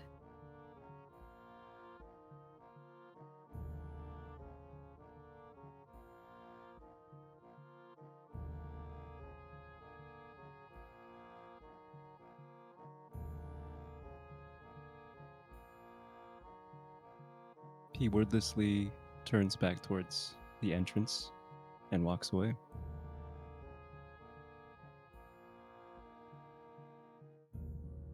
I think Tashi is just going to hole up in this shack somewhere and just try to fall asleep here. Okay.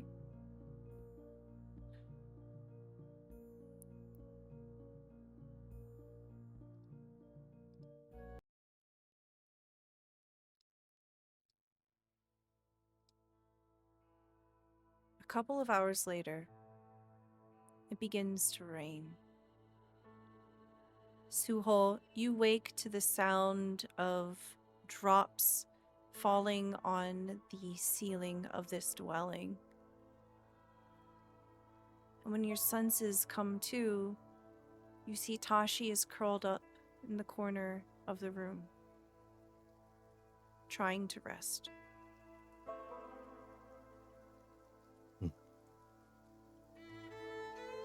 I would still be in beast form. Is she sound asleep or no? She seems to be in a light sleep. Hmm.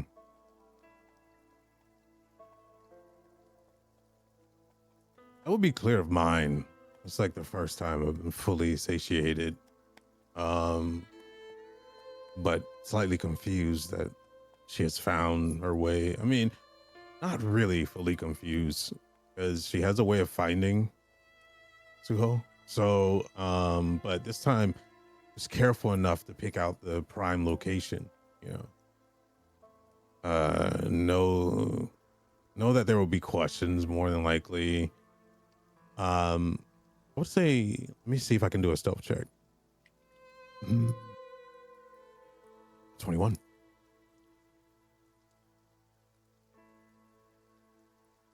Can I roll an opposing insomnia check? Yeah, Perception? absolutely. Whatever you want to roll. Perception. Okay, great. 16. Right. I move everybody out of there. Everybody is gone. And I do this swiftly. I go far. I find places. Maybe I bury them. I dig holes or something and place them all in there. I rearrange the room. I try to get rid of all the blood with rainwater, anything that's there, and I try to replace the rice mats or the straw mats. And I will just sit there in a chair, legs crossed, filling with a flute, watching over Tashi until the daylight breaks through.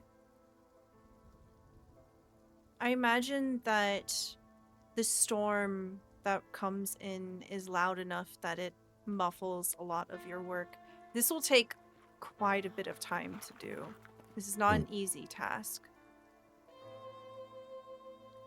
Tashi, I imagine that as you rouse, or as you... Maybe rousing is something that takes a while. You come to and you can see that Suho has put effort into changing this space. Suho has cleaned up.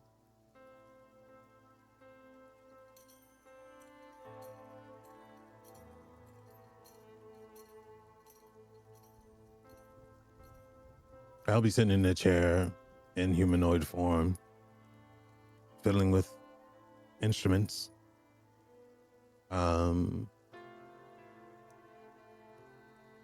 I would say my back would be turned. I wouldn't be watching over her. I would have my back turned fiddling with flutes, just to give her privacy of sleep. If I hear her stir awake, I will say, "Long night." Ugh. What did Kingbu put in that stew? Am I hallucinating? Because I could have sworn this room was a bloodbath. Do you want me to roll, fella, or are we good with it being clean? It's up to you. I would say that it should be impossible to make it flawless, perfectly flawless. Absolutely. Yeah. I just want to see, or we don't have to. I mean, we can narrate it for sure. How much of it was gone? Yeah. I definitely don't want to make like a situation where Tashi like questions whether it was real or not. Yeah. Right. No. Yeah. But it's completely up to you. I would This say is the your most space. You can do whatever you want with it. sure. All the bodies were gone. Out of respect. And like, there's no way I would be able to get all the bloodstains out. Not with just water, rainwater at that. But yeah, I turn and say, "What do you mean?" Stew he made was fine, yeah. It was delicious, yes.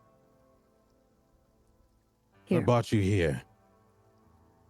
In a more stern voice as I turn around. How about you ask me a question and I ask you one? In good faith. Slumps down in the chair. And then sits back. Places a hand out and says, "Go ahead."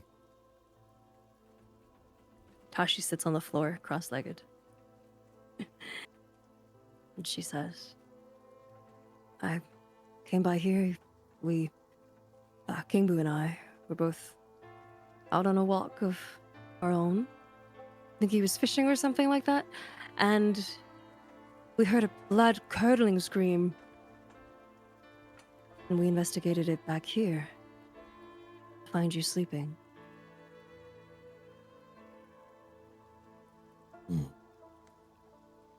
Do you want to know why I slept here? That explains why there was a fishing pole outside the door. And I shift up. What did you see? I saw a corpse, which was nothing new.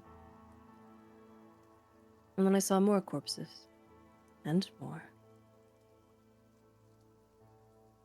I think Kingbu recognized some of them. He left in a hurry. But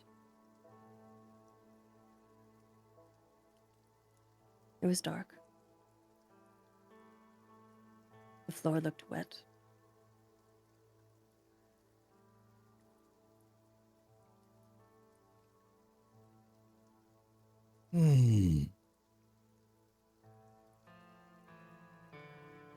Yes. There were villagers. And some that wandered in. I ushered them. I guided their souls to the next plane. And I say this with like a sharpness to my voice. That's our job. And I lean back to usher them to the next plane. Murderers, abusers, bad-natured humans, creatures of sort, become spirits that taint and corrupt the lands. Purge them early, get them out of the way. All in celebration. You did well. And I feasted. I gorged.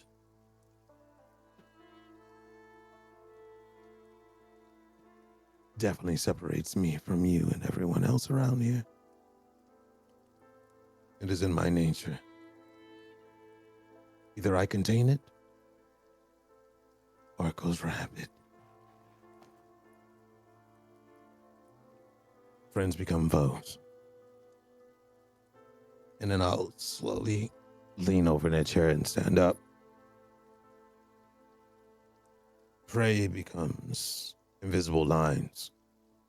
Everyone turns to rabbits.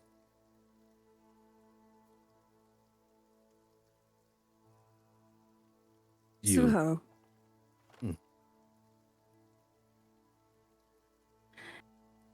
And for the first time you're seeing this,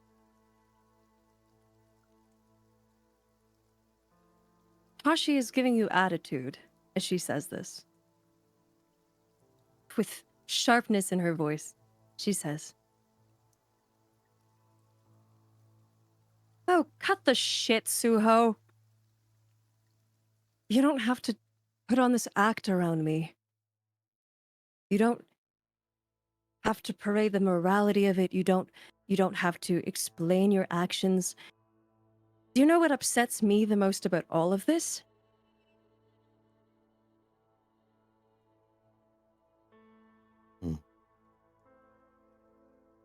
Do you have even a clue?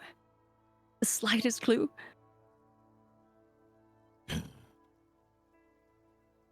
And I didn't tell any one of you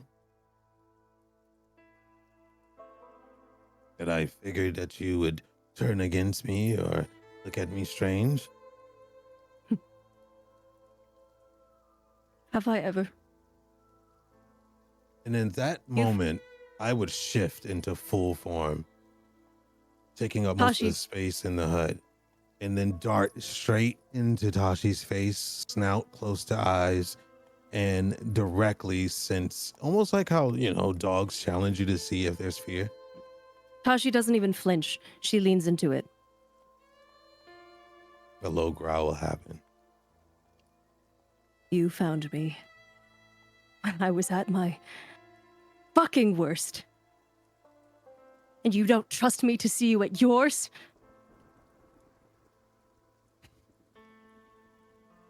As the head will turn, body will clap as it's spinning around in a circle, and then turn back to humanoid form. No fear.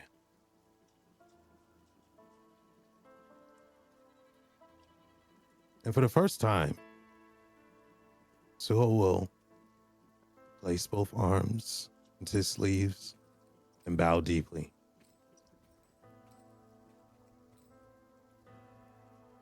And apologize.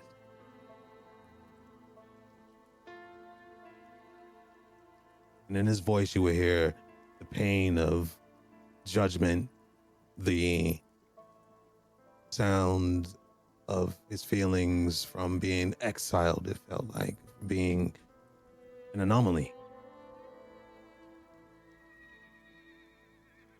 And he will begin to tell you the story of his birth, of his defects, and how he was on the verge of dying, and how Sunju who has found him and gave him purpose. And this story will go until silence is greeted with stares, as Tashi would be the second person to know the story of Suho. Tashi, hearing all of this, also stands and bows deeply. I'm sorry you had to shoulder this burden all on your own for so long.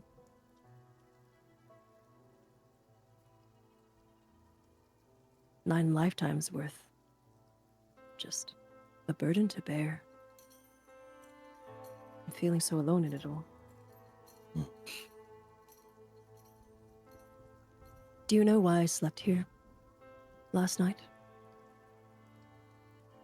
The smell couldn't have been good enough to keep you here. I do wonder. What spell? Hmm. I was here because I needed a friend. I couldn't sleep alone in my room.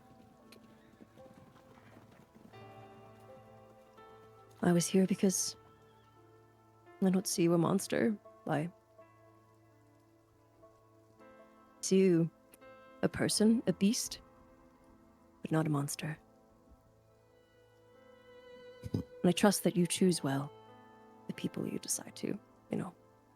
I do try, but I can't promise not all. The shadows, the song of rest that I played for you all many a nights. The shadows choose depending upon what's inside of the person at the time.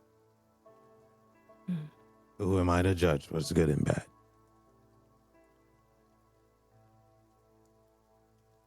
I think you might have to smooth things over with Gangbu a little bit, but he just seemed shocked. He He hasn't was seen here too, great. Yeah. He hasn't seen blood the likes of you and I.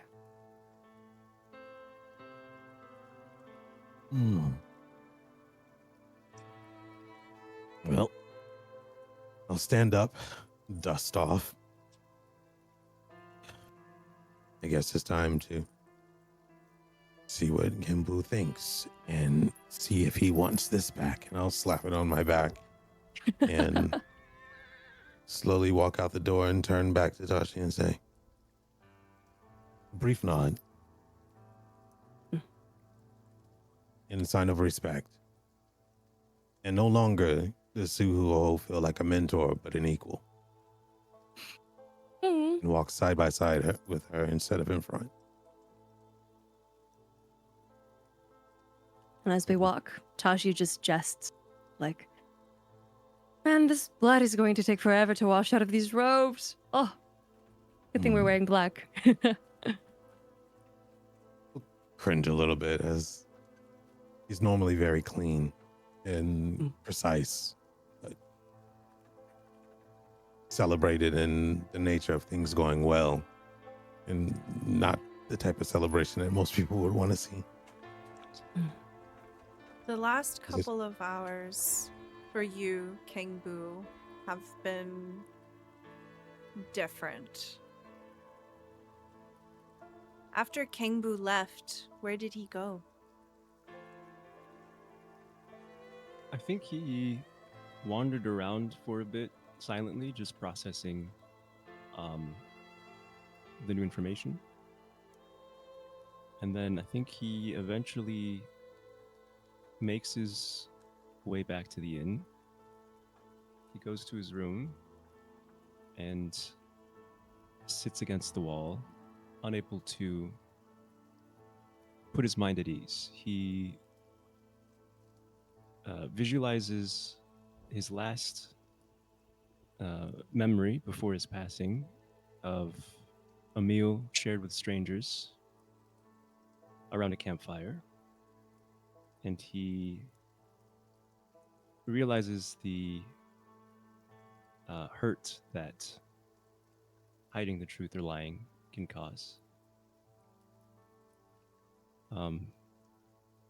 He doesn't get much sleep, but the next morning he prepares breakfast as usual for his companions.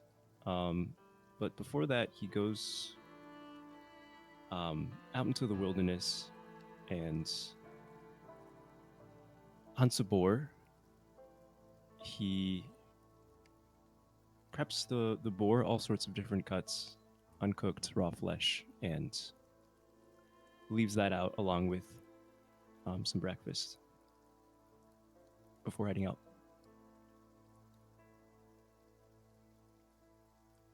Would you like to have this meal prepared at the Chumak?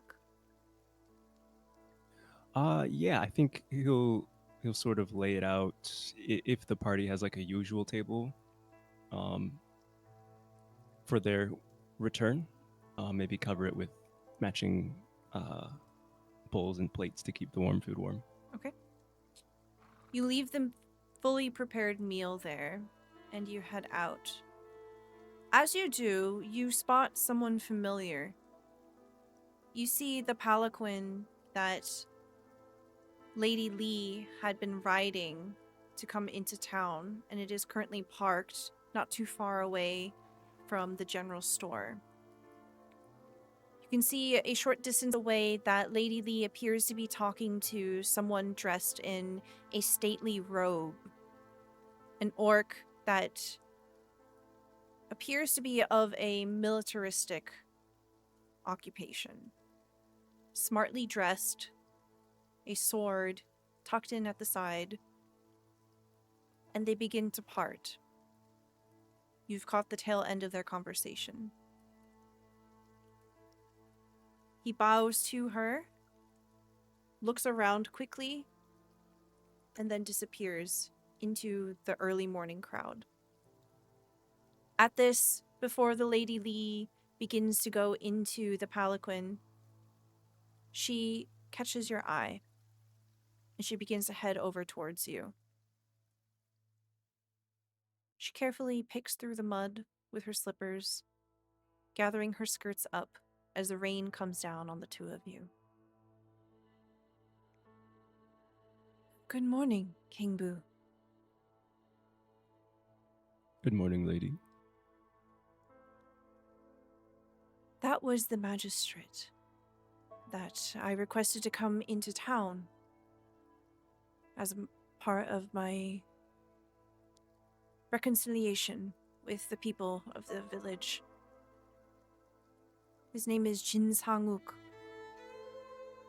He promised to send an inspector to join you at the mine. It is our belief that if someone were to forge the seal, the royal seal, this is a grave and dire crime. It is something that needs to be investigated, and I mentioned that you had the deed, your party, I mean. The inspector is being sent from the government. They should be able to identify if everything is above board or not. Perhaps they can help you in your investigation.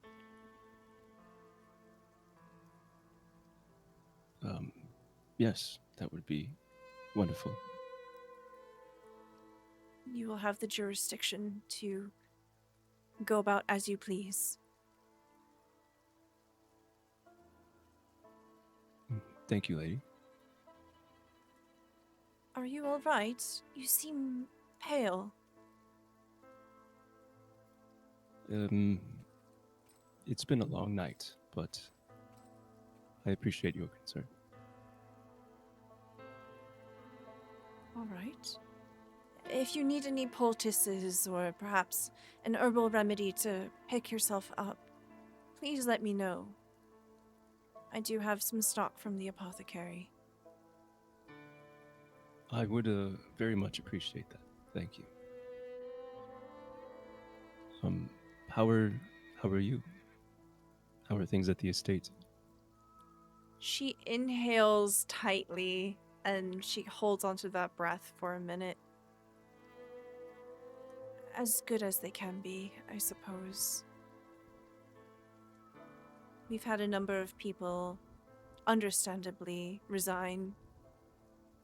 It may be some time before we go about operations as normal, but I am doing what I can to maintain an open communication with everyone in the village.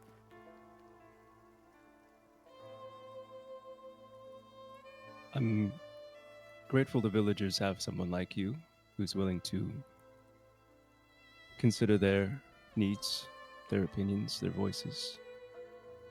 And if you should ever need our help, you know how to reach us.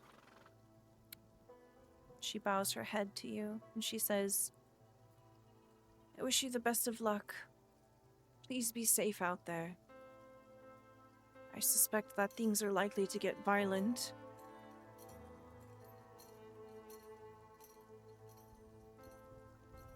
He bows his head in return. Thank you, lady. We will be on high alert and ready for what may come. She excuses herself and she climbs into her palanquin and they are off.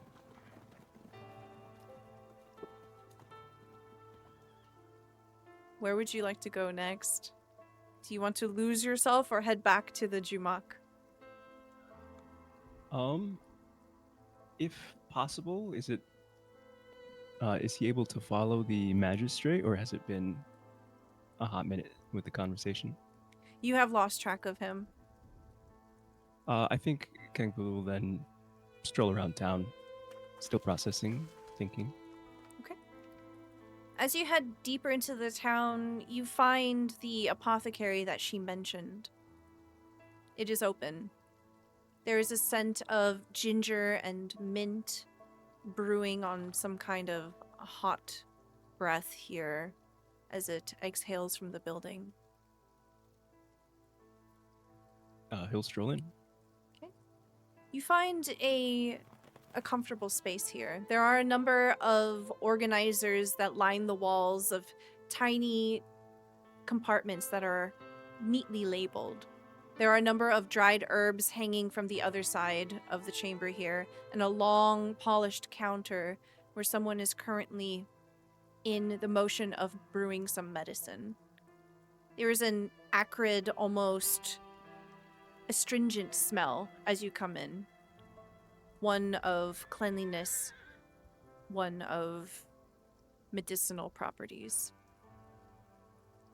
You see the person working behind the desk is a dwarven woman who's middle-aged. She has her hair down in a long braid and it ends with a cloth tie that is a bright red ribbon. She lifts her head and looks at you. Oh, hello. Good morning. He bows his head in return. Good morning. You see that she's currently using a mortar and pestle, grinding something up. It appears to be a dark green color. Is there anything that I can help you with? Yes. Do you have anything that may help one fall asleep? Oh, I have just the thing. And she puts the stone grinder down and she turns around and begins to pick through the different shelves and she's gathering together different herbs. Are you by any chance one of the Mudang that I've been hearing about?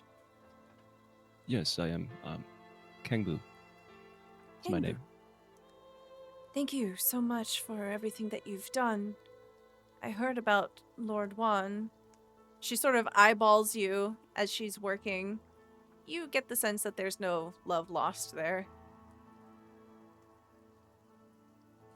Always a pleasure to help those in need. Well, I've put together here a tea.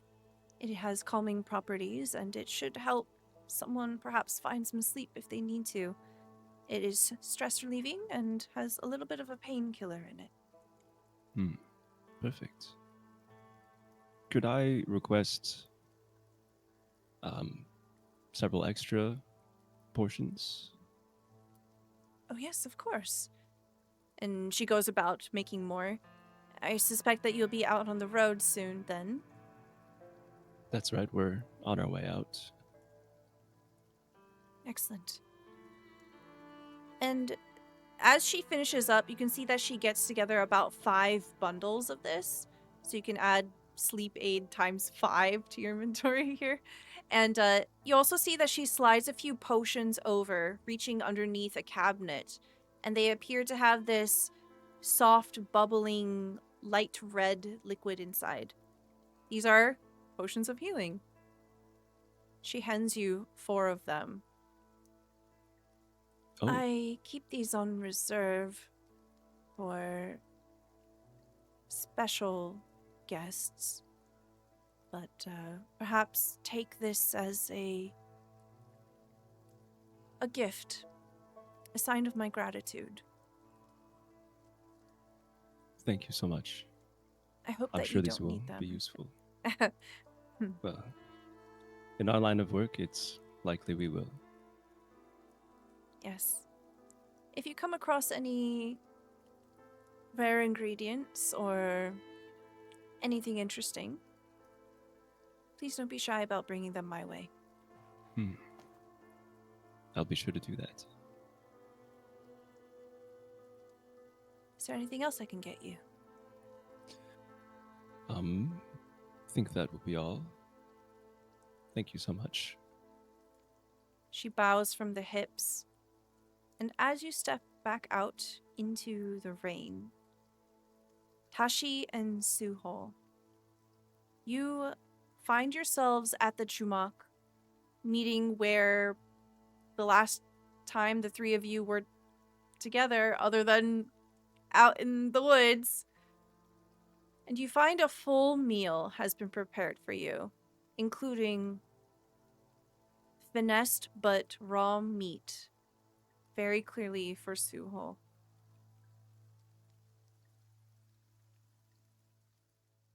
Kangbu is not there.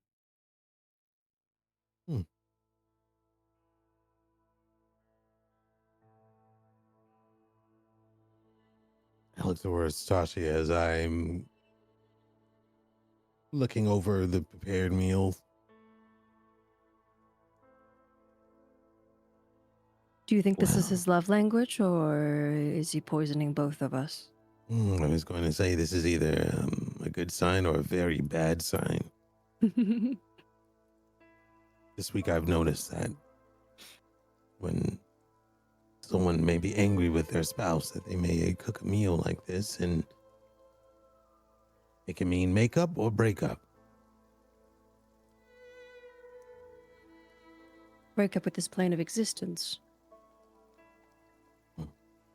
And I kind of like, not roll the eyes in a negative manner, just like, and swoop around to the meat and smell at it.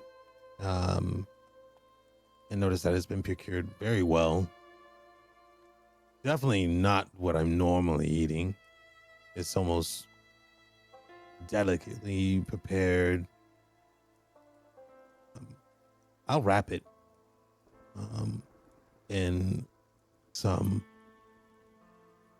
maybe some like a sort of leaf that I've had, that I saved from other portions and stuff that was given to me.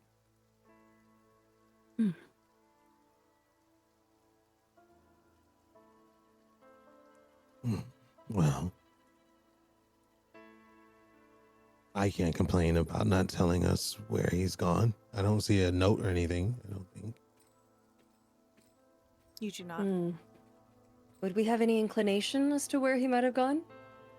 Like anywhere he likes to spend the mornings? You get the sense he probably doesn't want to be found if he didn't leave a note or let Kwamboram know.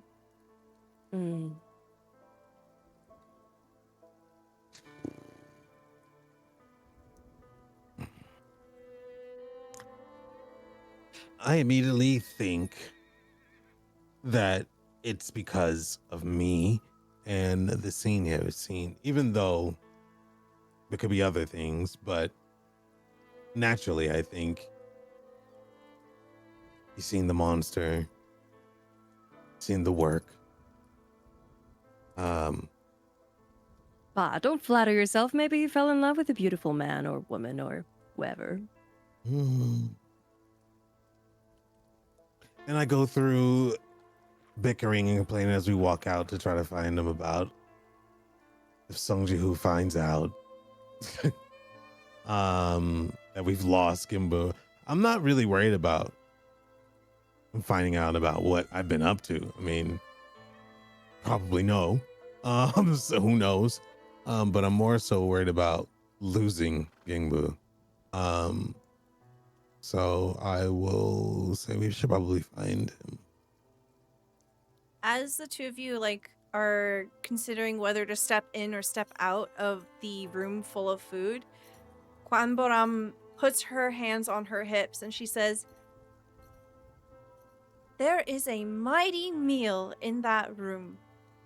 If you don't help yourselves, I'm so sorry, but I might have to partake myself. I looked at Sashi. I have the raw meat. Know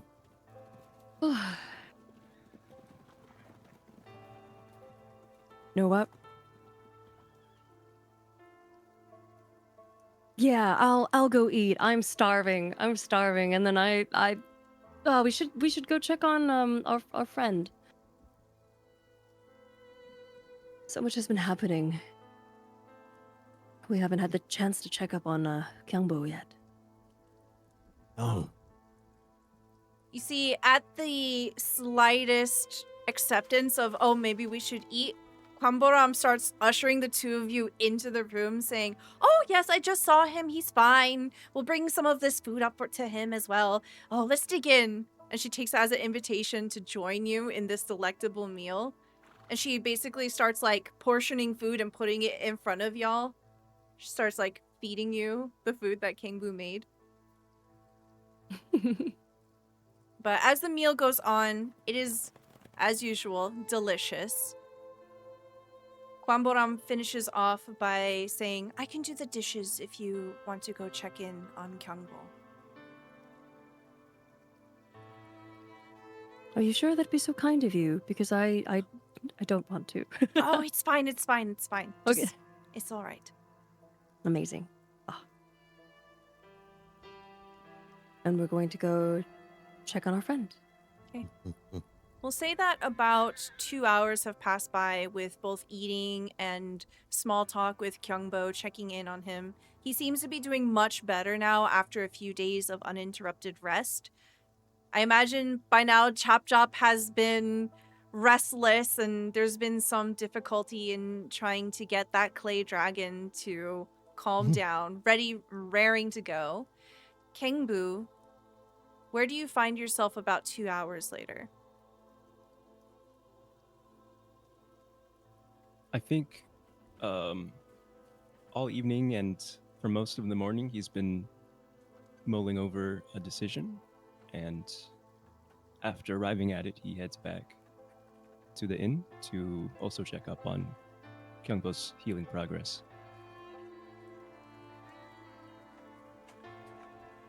I imagine that there's a scene here where Tashi and Suho are in the middle of talking to Kyungbo, and you just kind of naturally slot in. And Kyungbo is just asking questions about what's happened and how is the lady doing. And I imagine that he's asking questions about all the other people that you saw and the state of things. So the three of you catch him up. And by the time that it is noon, it seems that the Trumak is starting to get quite full during lunchtime.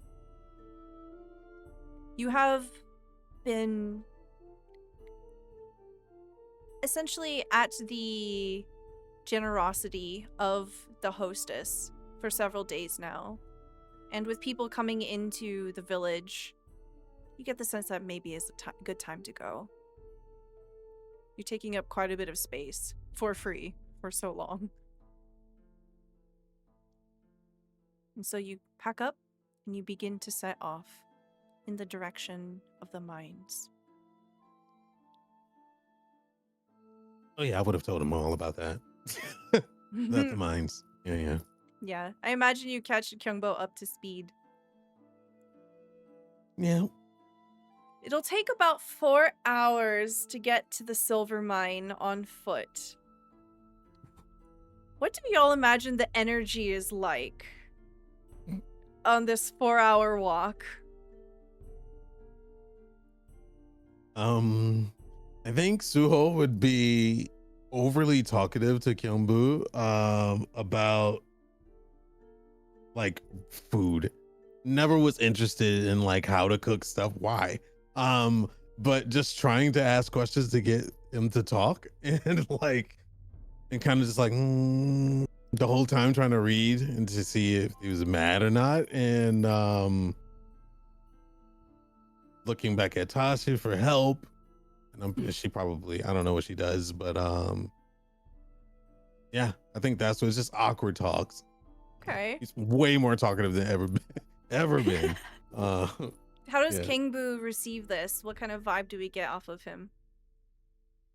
I think he's open to it. He'll probably say, "Was the portion I provided this morning suitable?"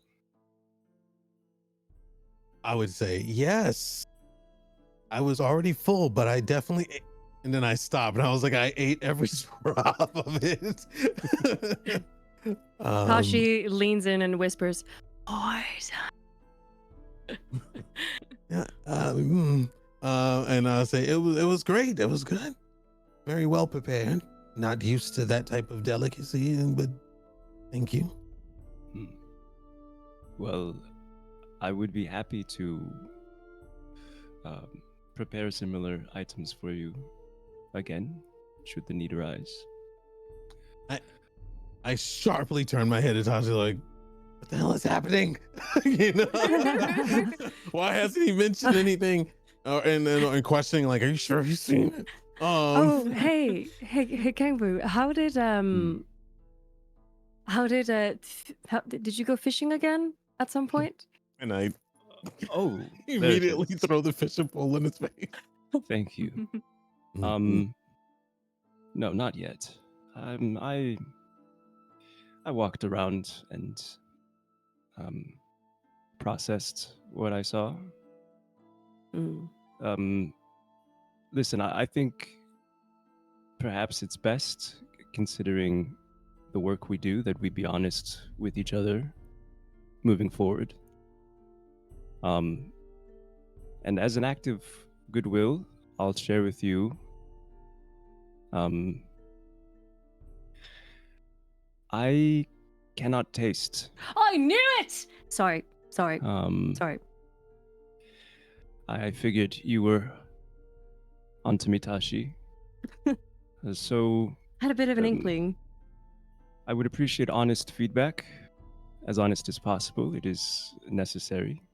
And yes. I'm sorry stopped for hiding it. dead in my tracks and mouth is completely agape. And this is like, just to Suho, not being able to taste something, it's like taking away, that's what take his tails away at the end of the day. It's a part of who we are, you know, and it's the relatable thing between beast and human. I'm like, you can't taste. Then I'm like, wait a minute, you weren't mad about what you saw? You know, it's more mad about I didn't say anything, you know, type conversation would happen. The walk? Tashi chimes in. Go ahead. Tashi chimes in and says, I can't sleep at night because I have dreams and nightmares about my dead lover. And when they are pleasant, she urges me to move on and forgive myself. And it's almost worse. I am shattered to hear that, because there was probably tons of dead, beautiful women in there. And, you know, it's just like, just getting punched, you know, hardcore in the gut. None as beautiful as her. Don't worry. She was long dead. Just slumped over.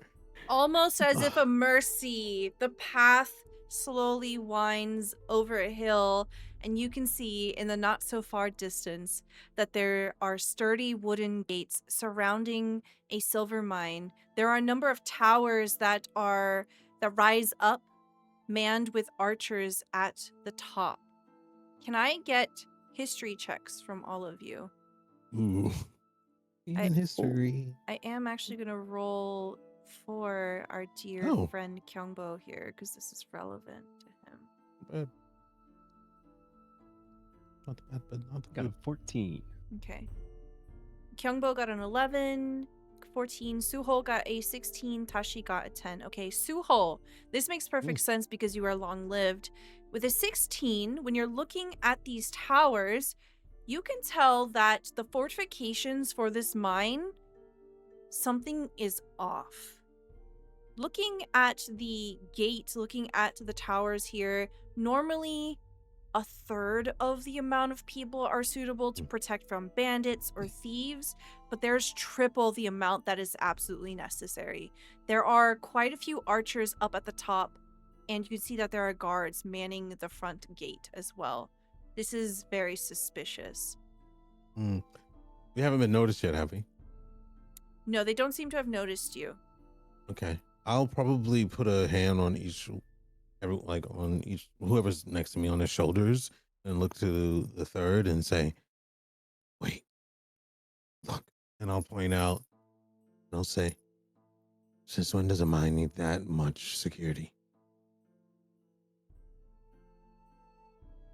Something's wrong. We need to take to the shadows. Can I get perception checks from all three of you? No. 14 from Tashi, 15 from Suho, and a 3 from Kangbu. Okay. None of you hear this person approach, but as you're stopped and trying to come up with a plan, all of a sudden,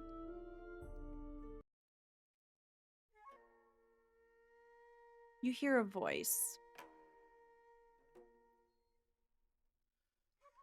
A smartly dressed, handsome half-elf man uncorks what appears to be a gourd, and you hear the sloshing of liquid as he takes a sip from it. There's a scent of alcohol, soju, on the wind here as he takes a sip and steps out from the shadows. And he says, I suppose that you're the Mudang that I've been waiting for? And this is what he looks like. Oh,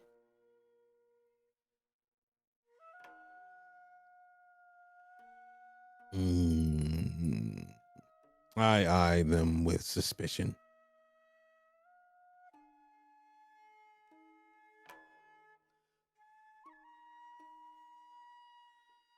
they can't be Well- evil. If evil, why hot? If evil, why hot? If I evil, know. why hot? They had no business making this person this good looking. It depends on who's looking for us. My name is Park Ye-jun. I am an inspector. I was told to wait for a group of Mudang to escort them into the mines. On whose authority? I've been instructed by the magistrate, Jin Sanguk. I don't know anything about this. I look at the other two as I slowly back up. Kangbu, this is the name that Lady Lee gave you. Could you describe the magistrate? Yes, the magistrate was the orc man who was wearing the militaristic Oh. outfit. I'm asking him to fact check him. Oh, yes. He describes them to the T. Okay. It seems he's telling the truth. Oh, good. If you question my identity, I also have, and you hear a crinkling of paper as he produces a license, identifying papers. Well, adjust clothing and stand up shake. Good. Well, that's not necessary. And he holds the gourd of soju out to you, Suho. A little something to take the edge off. I don't take it. I him. I don't know. He doesn't know details about us, correct? I He just doesn't- look like an ordinary man. Well, I don't look ordinary, but a man to him. I say I don't drink. All right. And he offers the same to the rest of you. I'm always drunk on the account of just being an insomniac, I suppose. No, thank you. We're pleased to make your acquaintance. He bows his head. He can't taste anything. Just yells it out. I find the effects to be fun, but not while I'm working. Of course. He takes another swig and then he corks it and puts it away. Now then, shall we? Fine. You see that he turns towards the direction of the mines, and as the group of you are approaching, he waves his arms in the air and he bellows out to the guards, "Oi! By the order of the magistrate, we're ready to be let in." You hear people barking at each other, orders back and forth, and within moments, the gate slowly begins to open.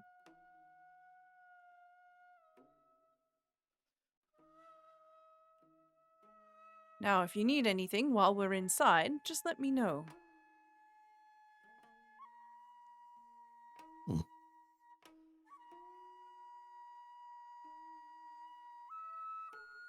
Well, then gesture to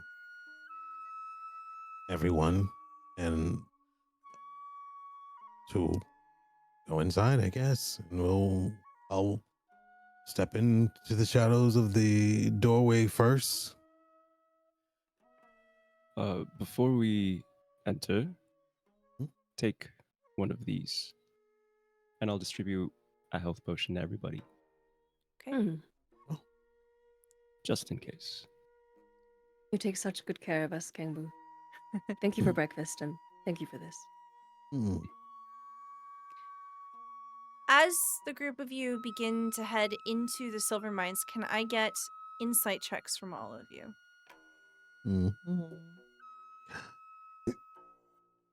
Ooh, 18 from Suhol, 14 from Tashi, and a natural 20 from Nice. Kangbu. There's something more in Okay. that drink. Mhm. Mhm. With that natural 20 in Kangbu, you can tell me how you're able to pick this out. But as you're watching Park Yejun guiding the group of you, he moves with the swagger of a performer, of a person who has to work the government, who has to be an official, essentially. You can see that there is a friendly, charismatic smile on his face. But somehow, as you're moving forward, Kangbu, you're able to see, maybe it's just the right angle, a glint of sadness and a glint of determination in his face.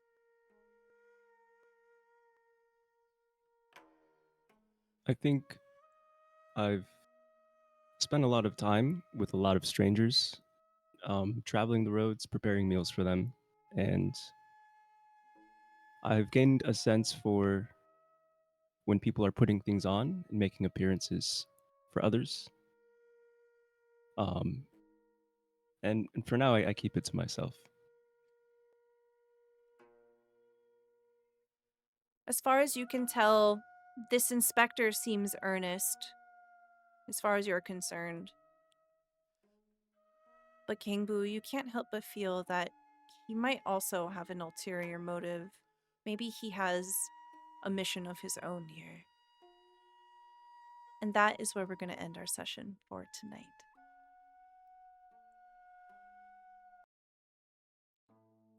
Thank you so much, everyone, for being here. Well done. Oh my god, what a RP intense episode here. Please make sure you use !enter to join the giveaway. We're going to be closing that soon. But before we go, we are going to do some outros here. Please tell me who you are, where we can find you, and what your favorite part of today's episode was. And we'll start with Frank. Oh man, what an episode. I'm Frank, or Technique. I'm a voice actor and actor, and I am here doing TTRPGs that I love. I get to escape the weird and wacky world that we live in, just to play someone else, and it's been an absolute pleasure being a part of this. I play Suho, who is a gumiho, and which is essentially a nine-tailed fox. That gained sentience once this ninth tail became in existence, and was contracted by Song Ji-hoo long time ago, and is a part of this merry band. Favorite part of the man, there's too many. Goodness gracious. I think I really like I'm gonna go off tilt and say I really like what you do, Stella, with Guambo Ram is probably one of my most favorite NPCs that you play, because it's easy not to lose yourself in words when it comes to like an NPC. Sometimes it gets that way, you know, you just look at an NPC, they're just like there, but she has a warmth and she has a feeling. You did a really good job making her come to life, and I just like the relationship she has with all the party members. We all kind of like, she take care of us, who complete strangers to her, and we take care of her. And it really made my character do something completely out of very human, I guess, and paying her back, because we just used her place out of nowhere and sent all these people there. It was a good gesture and stuff, and I really like that. And I like how she has a special relationship with Tashi and Gembu. Everyone's different, you know, and it's really nice to see. I think that's probably my favorite part about today. Aha. Thank you so much. Yeah. We'll hop on over to Kay. Hi gamers, I'm Kay, Replay Kay on Twitch and Blue Sky. I played Kangbu, the Dwarven Warlock, who likes cooking but can't taste. Favorite part of today? I mean, I love a dramatic reveal, so there's a lot of good parts. I liked a lot the way that we saw Suho's reveal. The painting of the scene and like the mood and the ambiance of it and how that altered throughout the evening was really cool and immersive. I felt like I was watching a TV show. So yeah. Excellent. Thank you very much. Unfortunately, Brandon was unable to join us this episode, but please follow him on his socials. He'll be back next time as Kyungbo, the Changsong, the Art of Sangchong tactician, both of which are classes and races that are available in Undying Corruption.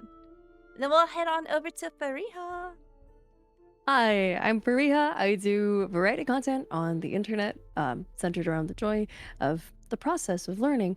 And today I've been playing Tashi, and oh my gosh, I don't even know how to pick a favorite moment. I feel like the fumbling between Suho and Kangbu the night after was so adorable and so just earnest and sweet, of like Kangbu showing through like the love language of like provision, that things were okay, and Suho just being so nervous about it, but also like making room for the fact that the reality of, you know, being rejected for who he is might be different with this group of people. That was really sweet. But also, Stella, you wove between and through each of those plot lines so well, and you facilitated just so much roleplay today, and I'm so grateful. Today was one of my favorites. Thank you. Oh, I appreciate it. I'm Stella, or Stella Luna. You can find me here on Twitch or over on social media and YouTube as stellaluna.tv. We will be back with more Undying Corruption on the 19th, which is a Saturday at 8 p.m. Eastern Time. So please come join us for episode 7. And thank you again so much to our sponsor, Nine Heavens Press, for making this possible. Have a good night, everyone. We'll see you next time. Bye!